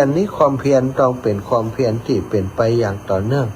วิริยะความขยันหมั่นเพียรความอดทนต่อการที่จะต้องทำสิ่งนั้นอาจจะต้องเป็นเวลานานติดต่อกันหลายชั่วโมงต่อ1 วันนะ ก็ต้องอยู่กับสิ่งนั้นให้ได้เพราะว่าเรามีศรัทธาโดยเฉพาะการปฏิบัตินี่ศรัทธาการที่จะกว่าจะต้อมจิตต้อมใจของตัวเก่าของเฮาได้นั้นก็จะหื้อใจมันอยู่ในโอวาทของตัวเฮาเนาะตัวเฮาในที่นี้ศรัทธาเป็นตัวเฮาที่ประกอบด้วยธรรมะนะตัวที่บ่ได้เป็นตัวที่ยึดถืออัตตาเป็นตัวตนที่พร้อมที่จะปล่อยวางละวางการที่จะปล่อยวางละวางนั้นศรัทธามันจะต้องเข้าใจเรื่องของเรียกว่าขันธ์ทั้ง5นี้เป็นของบัดเที่ยงรูปเวทนาสัญญาสังขารวิญญาณเป็นของบัดเที่ยงมีความเพียรที่จะพินิจพิจารณาหันถึงความบัดเที่ยงของรูปนามต่างๆรูปเวทนาสัญญาสังขารเกิดขึ้นตั้งอยู่ดับไปติดตามด้วยหันแล้วก็ปล่อยวางต้องอาศัยความวิริยะความภาคเพียรอย่างมากในการพิจารณาในการทำในการปฏิบัติศรัทธาวิริยะสตินี่ศรัทธาเมื่อมีวิริยะแล้วถ้าบ่มีสตินะศรัทธามันก็บ่เกิดนะความต่อเนื่องสตินี่คือสิ่งที่สำคัญคือในองค์ประกอบของอินทรีย์หรือว่าพละ5นี้ศรัทธาพละ5นี้ธรรมะทุกข้อนั้นศรัทธาวิริยะสติสมาธิปัญญานี้คือองค์ประกอบเดียวกันถ้าเปรียบเสมือนรถนะอันนั้นเป็นล้ออันนั้นเป็นพวงมาลัยอันนั้นเป็นน้ำมันอันนั้นเป็นอย่างต่างๆในกระบวนการในระบบของรถคันนั้นที่จะเคลื่อนไปศรัทธาวิริยะสติเหมือนกับตัวควบคุมรถที่จะเดินหน้าที่จะถอยหลังที่จะไปอย่างปลอดภัยศรัทธาวิริยะสติสมาธิสติกับสมาธิต้องมาด้วยกันถ้าบ่มีสติสมาธิก็บ่เกิดเมื่อมีสติสมาธิเกิดสมาธิเกิดปัญญาก็เกิดตัวนี้มันต้องอยู่ด้วยกันมีปัญญาพิจารณาศรัทธานั้นต้องเป็นศรัทธาที่ประกอบด้วยปัญญาศรัทธาที่ประกอบด้วยปัญญานั้นเป็นเรียกว่าศรัทธาที่เป็นสัมมาทิฏฐิถ้าศรัทธามันประกอบด้วยปัญญาประกอบด้วยปัญญาศรัทธาเชื่อเปิ้นบอกอย่างก็เชื่อหมดอย่างนี้บ่ต้องเงี้ยอย่างละเชื่ออย่างเดียวก็พอเชื่ออย่างเดียวก็ไปสวรรค์เชื่อพระเจ้าอย่างเดียวก็จะไปสวรรค์ถ้าเฮาเชื่ออย่างนั้นจริงๆแล้วเชื่อพระเจ้านี้ไปสวรรค์ได้ก็ได้เพราะว่าพระเจ้าสอนให้ทำความดีนี่ในความเชื่อในหลักการที่อาตมาอู้ถึงนี้มันหมายถึงการปฏิบัติที่เฮาเชื่อว่าการปฏิบัติการเดินทางเส้นนี้มักมีองค์8นี้จะไปถึงซึ่งคุณธรรมชั้นสูงขึ้นถ้าเฮาเชื่อแล้วเฮาก็เดินตามมีความศรัทธาโดยการปฏิบัติมาได้ศรัทธาแบบว่าศรัทธาเชื่อแล้วทำอย่างนี้มันจึงจะได้ผลมันต้องตรวจสอบตรวจทานเทียบเคียงว่าสิ่งที่เฮาปฏิบัตินี่มันจะเป็นไปเพื่อการถอนตัวเองจากความยึดมั่นถือมั่นหรือเปล่าจะเป็นธรรมที่เป็นไปเพื่อความเบาสบายเป็นธรรมที่เป็นไปเพื่อความบรรลุเป็นธรรมที่เป็นไปเพื่อความถอนอัตตาขึ้นมาเป็นการอยู่อย่างสันโดษถอนอัตตาขึ้นมาเป็นผู้ที่บัสะสมถ้าเป็นลักษณะอย่างนั้นถ้าธรรมใดก็ตามเป็นธรรมที่เป็นไปในลักษณะนี้แสดงว่าธรรมนั้นเป็นคำสอนของพระพุทธเจ้าแต่ธรรมใดที่เป็นไปเพื่อการสั่งสมเพื่อความยึดครองเพื่อความยึดมั่นถือมั่นอันนั้นบ่ใช่ศรัทธาญาติโยมเพราะฉะนั้นเราต้องพิจารณาศรัทธาจะต้องประกอบด้วยปัญญาเมื่อมีศรัทธากับปัญญาก็ต้องควบคุม ศรัทธาวิริยะสติเนี่ยสมาธินะความจริงนี่ตัวปัญญานี่ถึงจะมาที่หลังแต่ศรัทธาญาติโยมในกระบวนการของคำว่าพละหรือว่ากำลัง5ประการในการกระทำการทำงานในการปฏิบัติธรรมทั้งหลายนั้นมันเป็นวงเดียวกันมันเกี่ยวพันกันนะมันแยกกันมาได้มันแยกกันมาได้ถ้าคนหนึ่งจะประสบความสำเร็จในการงานในอาชีพนะอาชีพการงานต่างๆก็ใจธรรมะข้อนี้นะใจธรรมะที่เป็นกำลังนี้กำลังในการปฏิบัติในการทำงานนี้เริ่มต้นจากการมีศรัทธาจะต้องประกอบด้วยปัญญาเนี่ยศรัทธามันขาดกันเลยศรัทธาประกอบด้วยปัญญาก็ต้องมีศรัทธาวิริยะนะต้องปัญญาที่มีความภาคเพียรอย่างถูกต้องทำอย่างถูกต้องอยากได้น้ำอยากได้ต้นไม้แต่ว่าไปปลูกหญ้าปลูกอย่างมันก็ไปใจยังอยากได้น้ำก็ต้องขุดน้ำบ่อต้องหาน้ำทำสารประกอบที่มันจะต้องเกิดน้ำได้อยากได้น้ำไปทำโดยการประการอื่นมันก็บ่ได้อยากได้มะม่วงไปปลูกต้นขนุนไปปลูกต้นทุเรียนก็บ่ได้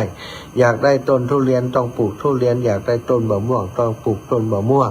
ปลูกแล้วก็ต้องดูแลรักษาด้วยความภาคเพียรขยันอดทนมีสติมีสมาธิจดจ่อมีปัญญาความรู้นำความรู้ที่ถูกต้องมา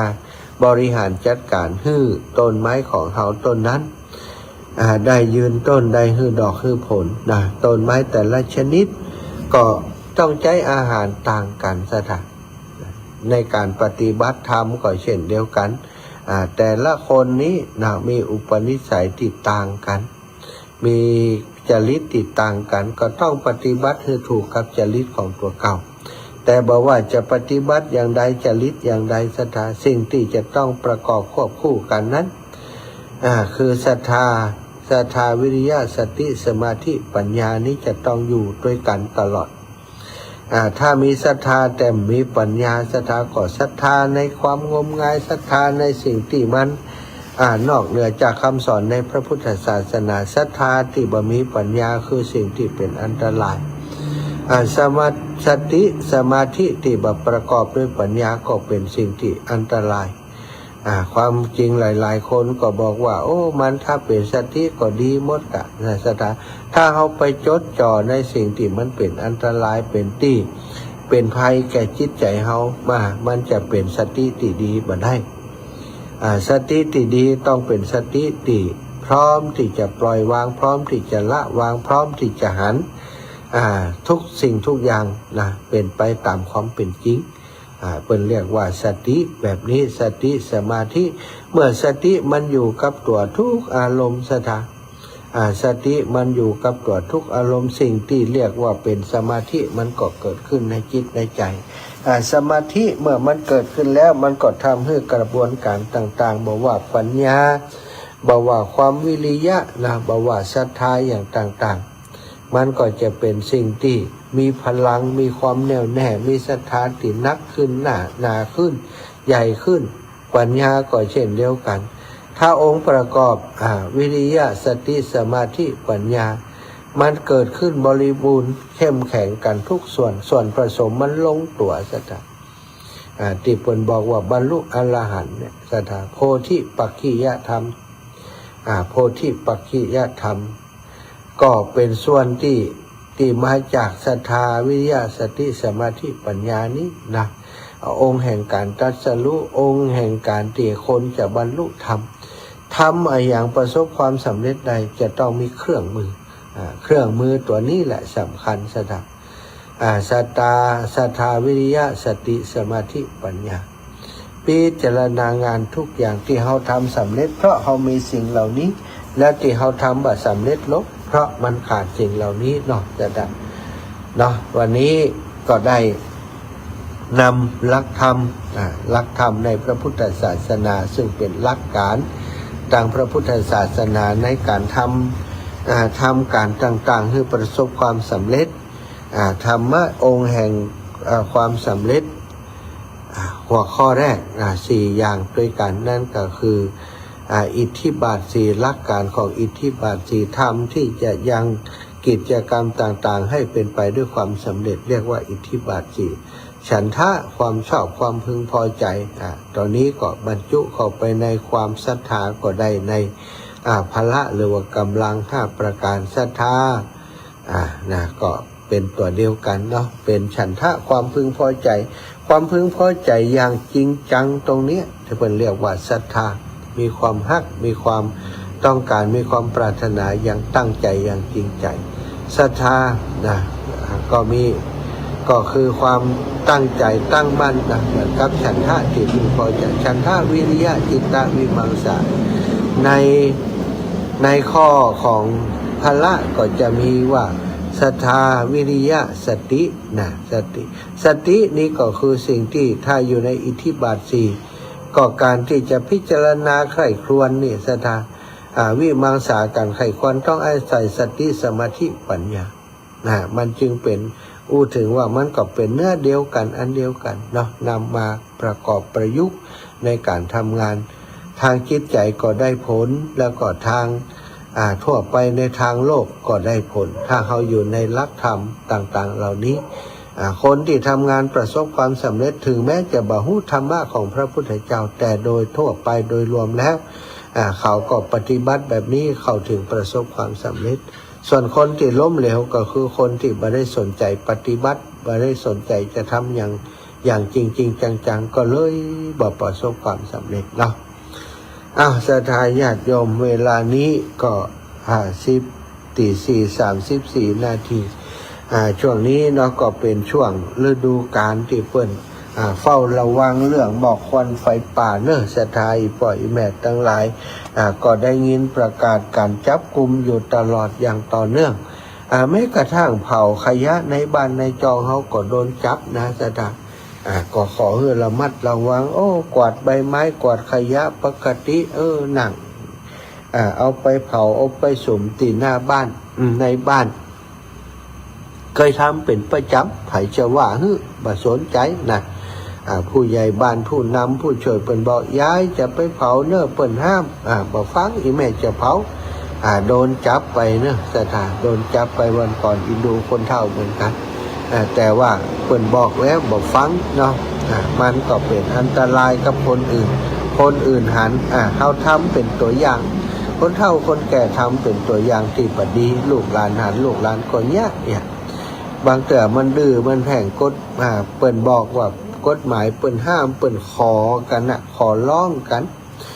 เปิ้นบ่ใจบ่ฮื้อเผาตลอดไปเนาะเหมือนมันโป้นเวลานี้ก่อนเพราะเวลานี้มันมีปัญหาหมอกควันมันเยอะเกินไป PM 2.5 มันเกินมาตรฐานดีนะบ้านเฮาสถามันยังมีฝนจอยลงมาทำให้หมอกควันหายไปจัดนักท่าบ่อันแล้วก็ลำบากถ้ามันหมอกควันฝนบ่จอยลงมานี่ไฟไหม้นักนี่บ่เดี๋ยวนี้ฝุ่นฟุ้งเลยทุกวันนี้ยังหันนันดอยหันภูเขาชัดเจนอยู่แสดงว่าการเผาไหม้บ่ปานนักต่อใดแต่ว่าจากตั้งแต่นี้ช่วงนี้เป็นต้นไปนี่อากาศภาวะแล้งมันเข้ามาเปิ้นประกาศเป็นฤดูร้อนอย่างสมบูรณ์แบบแล้วเดือนมีนานี้ภาวะแล้งมันจะเข้ามาจากอากาศก็อบอ้าวร้อนแล้งนะแผ่นดินก็ขาดความอุดมสมบูรณ์ชุ่มชื้นเป็นชนวนอย่างดีทำให้ไฟไหม้ง่าย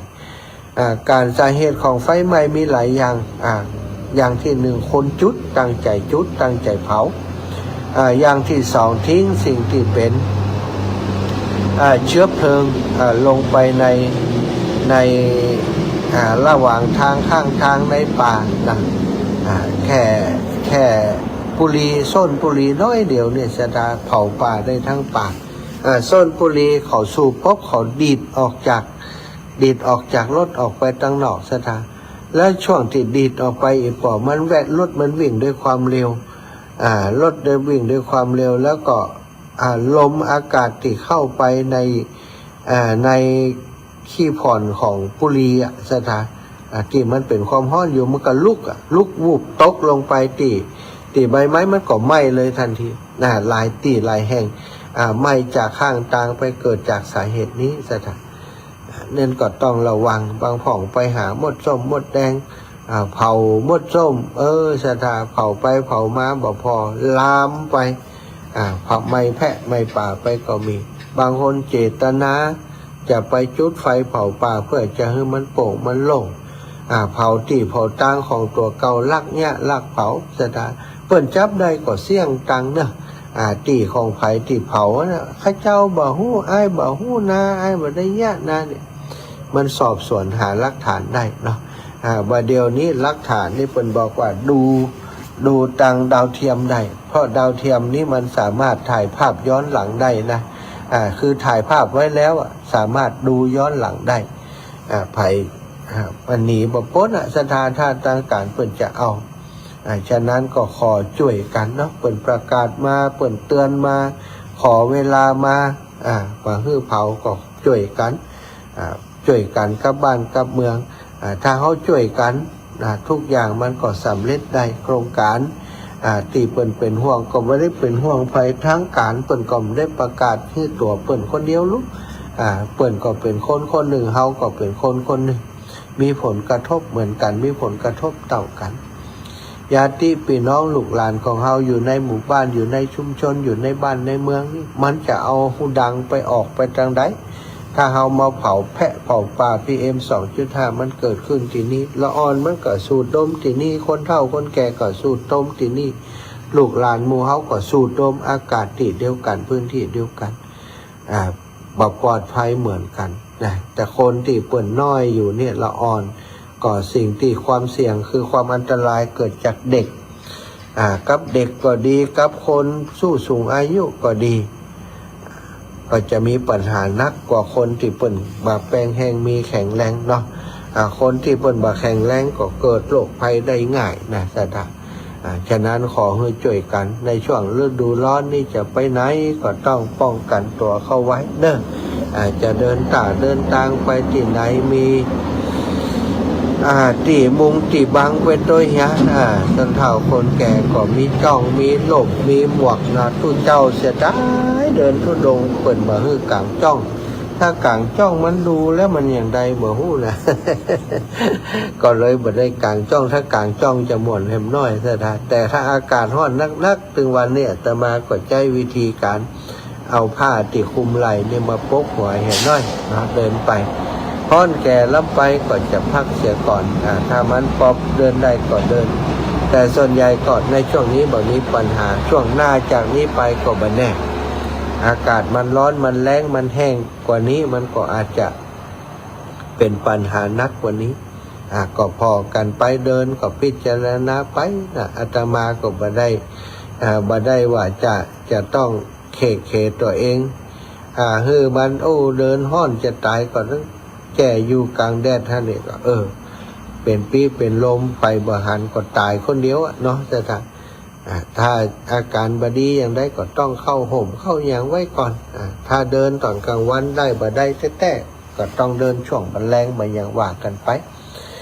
ระยะทางก็บ่ได้เน้นปีนี้นี่เดินเพิ่งใจจะอยู่ป่าจ้าไหนก็จะแวะหันปะป่าจ้ากลางวันบรรยากาศดีลมลื่นดีมีต้นไม้สะอาดน่าอยู่น่าอาศัยน่าพักผ่อนน่าปฏิบัติก็จะพักเลยบ่ต้องว่า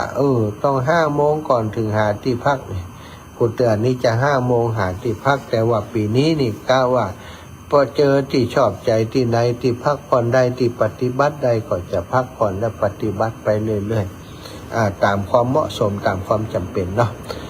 ศรัทธาญาติโยมอุไปอุมาก็จะปั่นเวลาให้ศรัทธาญาติโยมสาธุเจ้าพระอาจารย์ธรรมะวันนี้เข้าใจดีมากเจ้าขอเป็นอีกหนึ่งกำลังใจให้พระอาจารย์เจ้าอันนี้ไผเอ่ยว่าใครเป็นสายเมืองเป็นสายเมืองแม่ศิรินทิพย์เนี่ยขอบคุณโยมแม่ศิรินทิพย์บุญเลิศเข้ามารับชมอยู่โยมน้องสมจิตอินทรวิจิตนะสาธุเนอสาธุอัมพรที่อินอัมพรที่อิน ทุกคนทุกท่านที่ได้ตักมาทางเฟซบุ๊กก็ดีเนาะทางโทรศัพท์ที่เมื่อสักครู่ที่เปิดสายไปโทรมาให้กำลังใจต้องขอบคุณทุกท่านเป็นอย่างสูงเนาะอาจจะปั่นเวลาให้แหมรอบ0808844173เนอะ0808844173ได้โทรมามาจากกันกลับจากสนองงานแล้วเริ่มต้นใหม่จาริกไปอำเภอดอกคำใต้และอำเภอเชียงคำย่ำเท้าไปด้วยจิตใจปลอดโปร่งโล่งสบายพำนักพักที่ยังป่าช้าบ้านแม่ตำเพลินชมธรรมชาติพิราศหลายพิษดูหมู่แมกไม้มีมากมายยืนต้นสูงเรียงรายเพลิดเพลินงามตื่นเช้าเสร็จประพฤติวัดตามวิสัยบิณฑบาตไปโปรดศรัทธามาล้นหลามภิกขาจารท่องไปในทุกยามตั้งมั่นไปด้วยความสุขทุกเวลาเพื่อเด็กน้อยกรอยใจได้ร่ำเรียนใช้เป็นที่อ่านเขียนเพียงศึกษาจึงสมทานธุดงควัดมาให้ศรัทธาทำบุญหนุนชื่นชูเจริญพรสวัสดีครับท่านมหาจ้าอันนี้ผมโทรมาจากเป้านะครับโอ้ปีน้องเมืองเป้าปีน้องเมืองเป้าป่อยังก็นี่ปุระทองกับปั้นสันตภาพครับตำบลปานไหนเพื่อเป้าครับตำบลปานไหนนี่ฟังกันหลายเนาะก็ฟังกันอยู่นะครับตามที่ฟังก็รู้จักอยู่ครับบ้านเราก็มีเราประมาณก็มีบ้านขามซุ่มก็มีหูหลายครับเป็ดปุ๊กก็มีครับหลายอยู่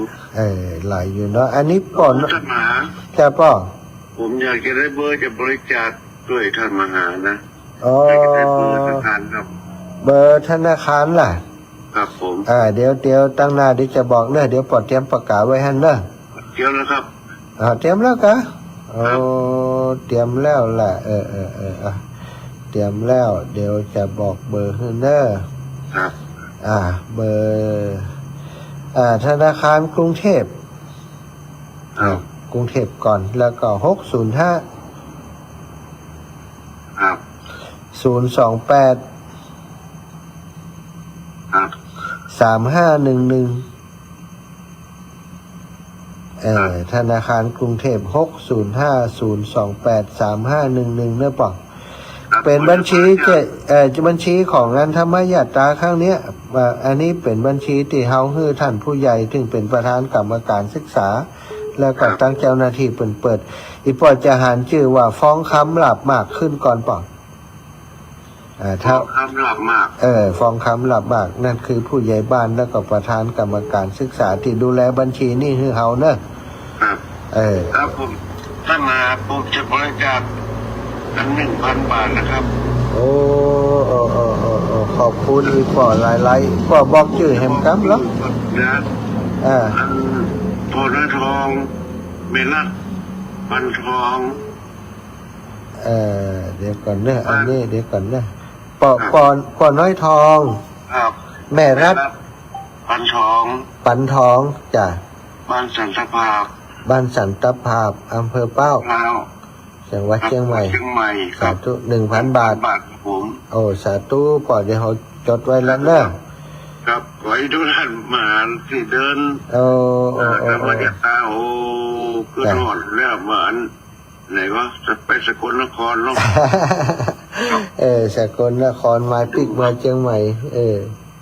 ครับทำทุกปีช่วยเหลือละออนทุกปีป่อเนี่ยไปเนาะตอนมีแหงนี่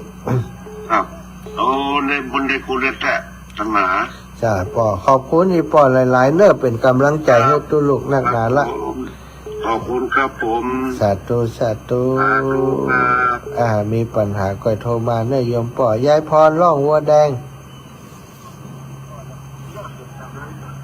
ยายพรหลับแล้วว่าเดี๋ยวนี้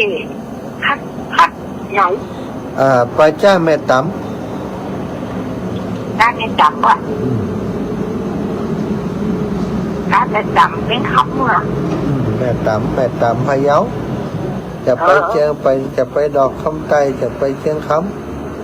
น่ารักจะเผื่อจริงเขามันเหรอ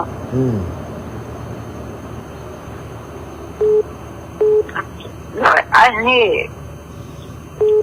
เป็นชาถอดขินเจดีอยู่ อ๋อเป็นยังสาธุขอบคุณยายพรเด้อ พระเจ้า แม่ยายพรร้องวัวแดงเจริญพรแม่สุขแลกันทะ เจ้าไว้สาเจ้า เจ้าตื่นเจ้ารอ เจ้า ทุก พังนั้นนี่อยู่พังอันท่านนั้นนี่บรรยายนี่อยู่เจ้า อืม ผู้พิญญาทำ37 กำลังสวดทุกวันเจ้า โอ้ดีไก่ย่ะ เจ้าค้นหาอยู่เขาเจ้าพิจารณาเนาะท่านเนาะ ใจแล้วโยมแม่ เจ้าถึงนั้นมักแปดเนาะ ใจแล้วใจแล้ว เจ้า จะทำตึงวันทำต่อเนื่องมันถึงเนาะแม่เนาะ เจ้า ของเขาวิ่งอยู่ในหลู่วิ่งของเขาเด้อหลู่ไฟหลู่มันไปให้ถูกต้อง เจ้า เจ้าอีแม่ขอบคุณอีแม่เนอะ เจ้ากำลังใจเนอะเจ้า ตอนทุลงแล้วจะไปกินน้ำพริกฟักหลวกบ้านเนอะ มานางแรมได้ก็ได้กินน้ำพริกฟักหลวกเนาะ เปิดก็เปิดปูคักนักเจ้า เปิดปูคักแจกติ๊กพี่น้องนางแล มันมีความสุขดีนะเจ้า สาธุเจ้าเนาะจิตอาสาจิตเสียสละเนาะแม่เนาะ เจ้า โยมแม่ทองสุกแลกันทะบ้านนางแลเนาะแม่บัวลอยสายเขียวแม่พิษสมัยไล่แม่เนอะไปติบ้านนางแลตลอดถึงสมณสถาครูบาอาจารย์เปิ่นก็ดูแลดีสถาไปคนเฒ่าคนแก่เปิ่นหุ่มทำกับข้าวเป็นของเมียงเป็นกับข้าวเมียงนะเป็นสิ่งที่ดีเป็นสิ่งที่ดีก็ต้องขอบคุณกับสถาญาติโยมเนอพี่น้องนางแลทุกคนทุกท่านติฟังรายการอยู่ก็ดีบ่ได้ฟังรายการอยู่วันนี้ก็ดีติไปทุกครั้งตอนรับดูแลทุกคราวอย่างดีตลอดมาขอบคุณสถาติทักทายมาตะกี้โยมป่อเนาะโยมป่อทองอีกกันเนาะทองอย่างเดียวก็ไปพร้อมลุ้นเอาโยมปอทองเพิ่นนี่มาโอ้คุณโยมพี่น้องจากต่างเมืองฝางนะเอานมัสการเจ้าข้าสู้นะสู้อยู่แล้วเนาะตั้งใจมาสู้ไม่ได้ตั้งใจมาถอย แม่ทองเครือชัยคันธาขอให้พระอาจารย์เดินทางปลอดภัยเจอคนใจบุญตลอดทางอนุโมทนาบุญโดยเจ้าทุกบุญที่ท่านอาจารย์ทำขอบคุณอีแมเนอร์โยมน้องสมจิตปีหน้าคงได้ไปเนาะจ้าสาธุเนออีลาเจริญปอนแม่อุ้ยอินยังดังอยู่กะวิทยุได้ยินกันเสียได้ยินเป็ดกรรมโอ้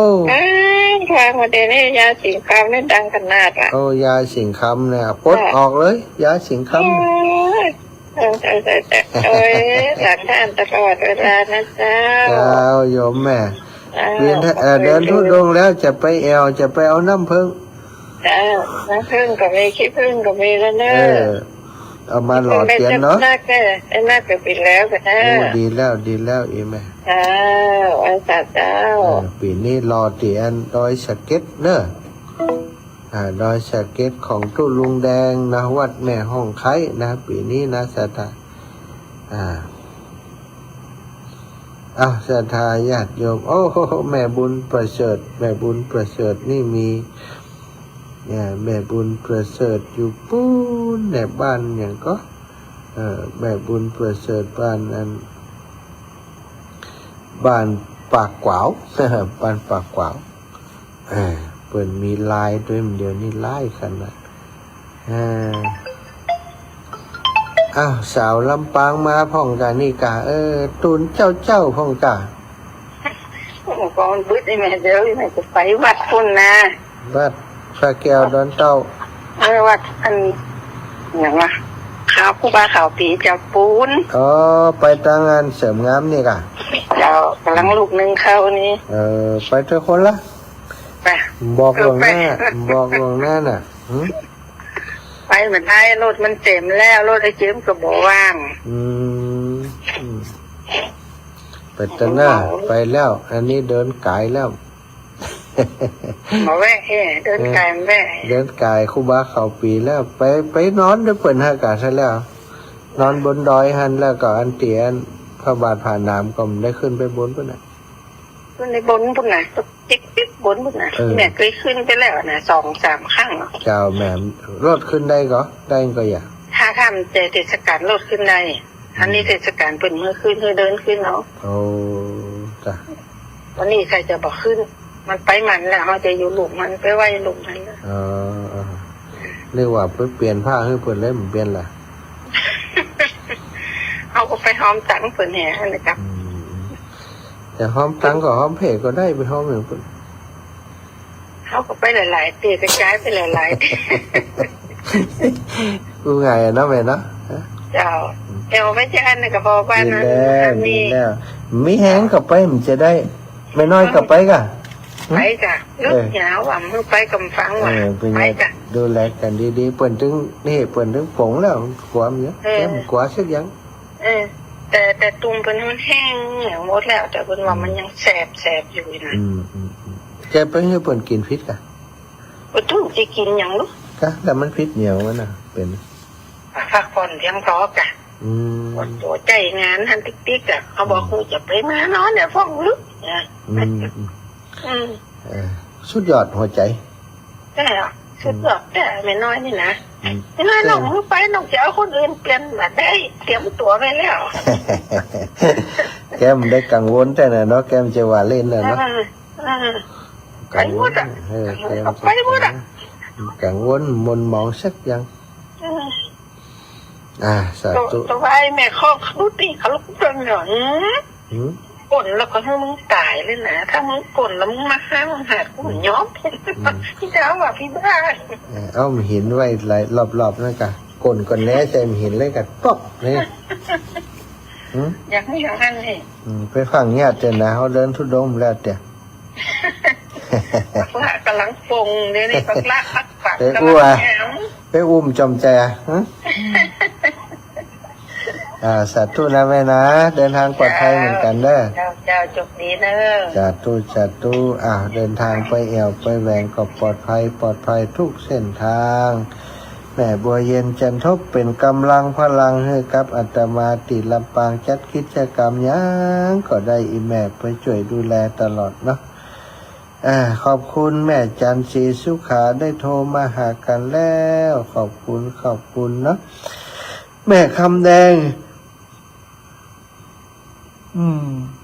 คำมีเมืองฝางนะขอบคุณเด้อแม่คำแดงปอครูโอภาสนะปอครูโอภาสขอบคุณปอครูโอภาสติดตามกันอยู่แม่ย่าศรีนวลตื่นจัดเจ้าโลนี่จะไปแอวไหนวันนี้แม่ศรีนวล เอา ไปทางใดวันนี้ ไม่ไปไหนอ่ะ นึกว่า ทำกันจะเชื่อตอนนี้ นึกว่าเปลี่ยนผ้าครูบาเถอะเปิ่น เดี๋ยวฟังเจ้าเลย ตั้งแต่เจ้ามาตื่นเจ้าเนาะ ฟังดีว่าล่ะแต่ผมดีแล้วได้เปลี่ยนกันย้ำเจ้าทุกวันจันทร์เนาะแม่เนาะ เจ้าวันที่5เราแต่เลย วันที่5นี่กะ วันจะแห่ วันนี้วันที่หยัง3 วันนี้3วันผูก4วันฮื้อเนาะไปกับไผพ่อง ไปรถดูสักคนที่คนเนี่ย ดีแล้วแม่เปิดแสวงบุญไปเก่งมากเลยนั่นไปกับผมจะไปดูงานสีจันทร์เนี่ยดูít có chép lặng chép méo đấy khẩu có นี่คนหลายตายนี่กับหนูคนเดียวแล้วคนแต่ที่อายุ80 85 86 nó mày nó 86ใครได้รู้แล้วเนี่ยคนขอจะรู้แล้วย้ายดีๆนะคนหัวหมูนโอ้ยจากคนหนัก เราต้องสมัยใช่ คน60 70โคข้าวข้าอะไรคน80ไปเดินชิวๆไร เรา บุญเฮาเนาะแม่เนาะบุญอีแม่บุญสร้างไว้บุญสร้างไว้ดีร่างกายสุขภาพแข็งแรงดีไปไหนก็ได้ ไปวันแล้วนานไป2 เที่ยวละจังแฮปไว้ จะไปอย่างอันนี่ตัวได้แน่จริงเดินมากอ่ะ ถ้าเป็นพระเจ้าจะไปตามแม่นั่นแหละฮะเดินทุกข์สาธุนะแม่นะเจ้าบุญรักษาเจ้าขอบคุณแม่เน้อแม่แก้วทุนาบุตรก็ถ่ายจะรักฟังอยู่อีแม่ย้ายจะจดเบอร์โทรเนี่ยถ้าไปไหนจะจดเบอร์ น่าอินดูเพื่อนยายนะสาธุแม่น่าเพื่อนมีเพื่อนเอวหากันสาธุแม่หมดเวลาหมดแต่เต้าเวลาหมดเวลาเน้อศรัทธาขอบคุณทุกเสียงทุกสายติดโทรมาเป็นกำลังใจฟังอยู่ตั้งบ้านตั้งจองขอความสัสดีจงมีแก่ศรัทธาหน้าบุญทุกคนทุกท่าน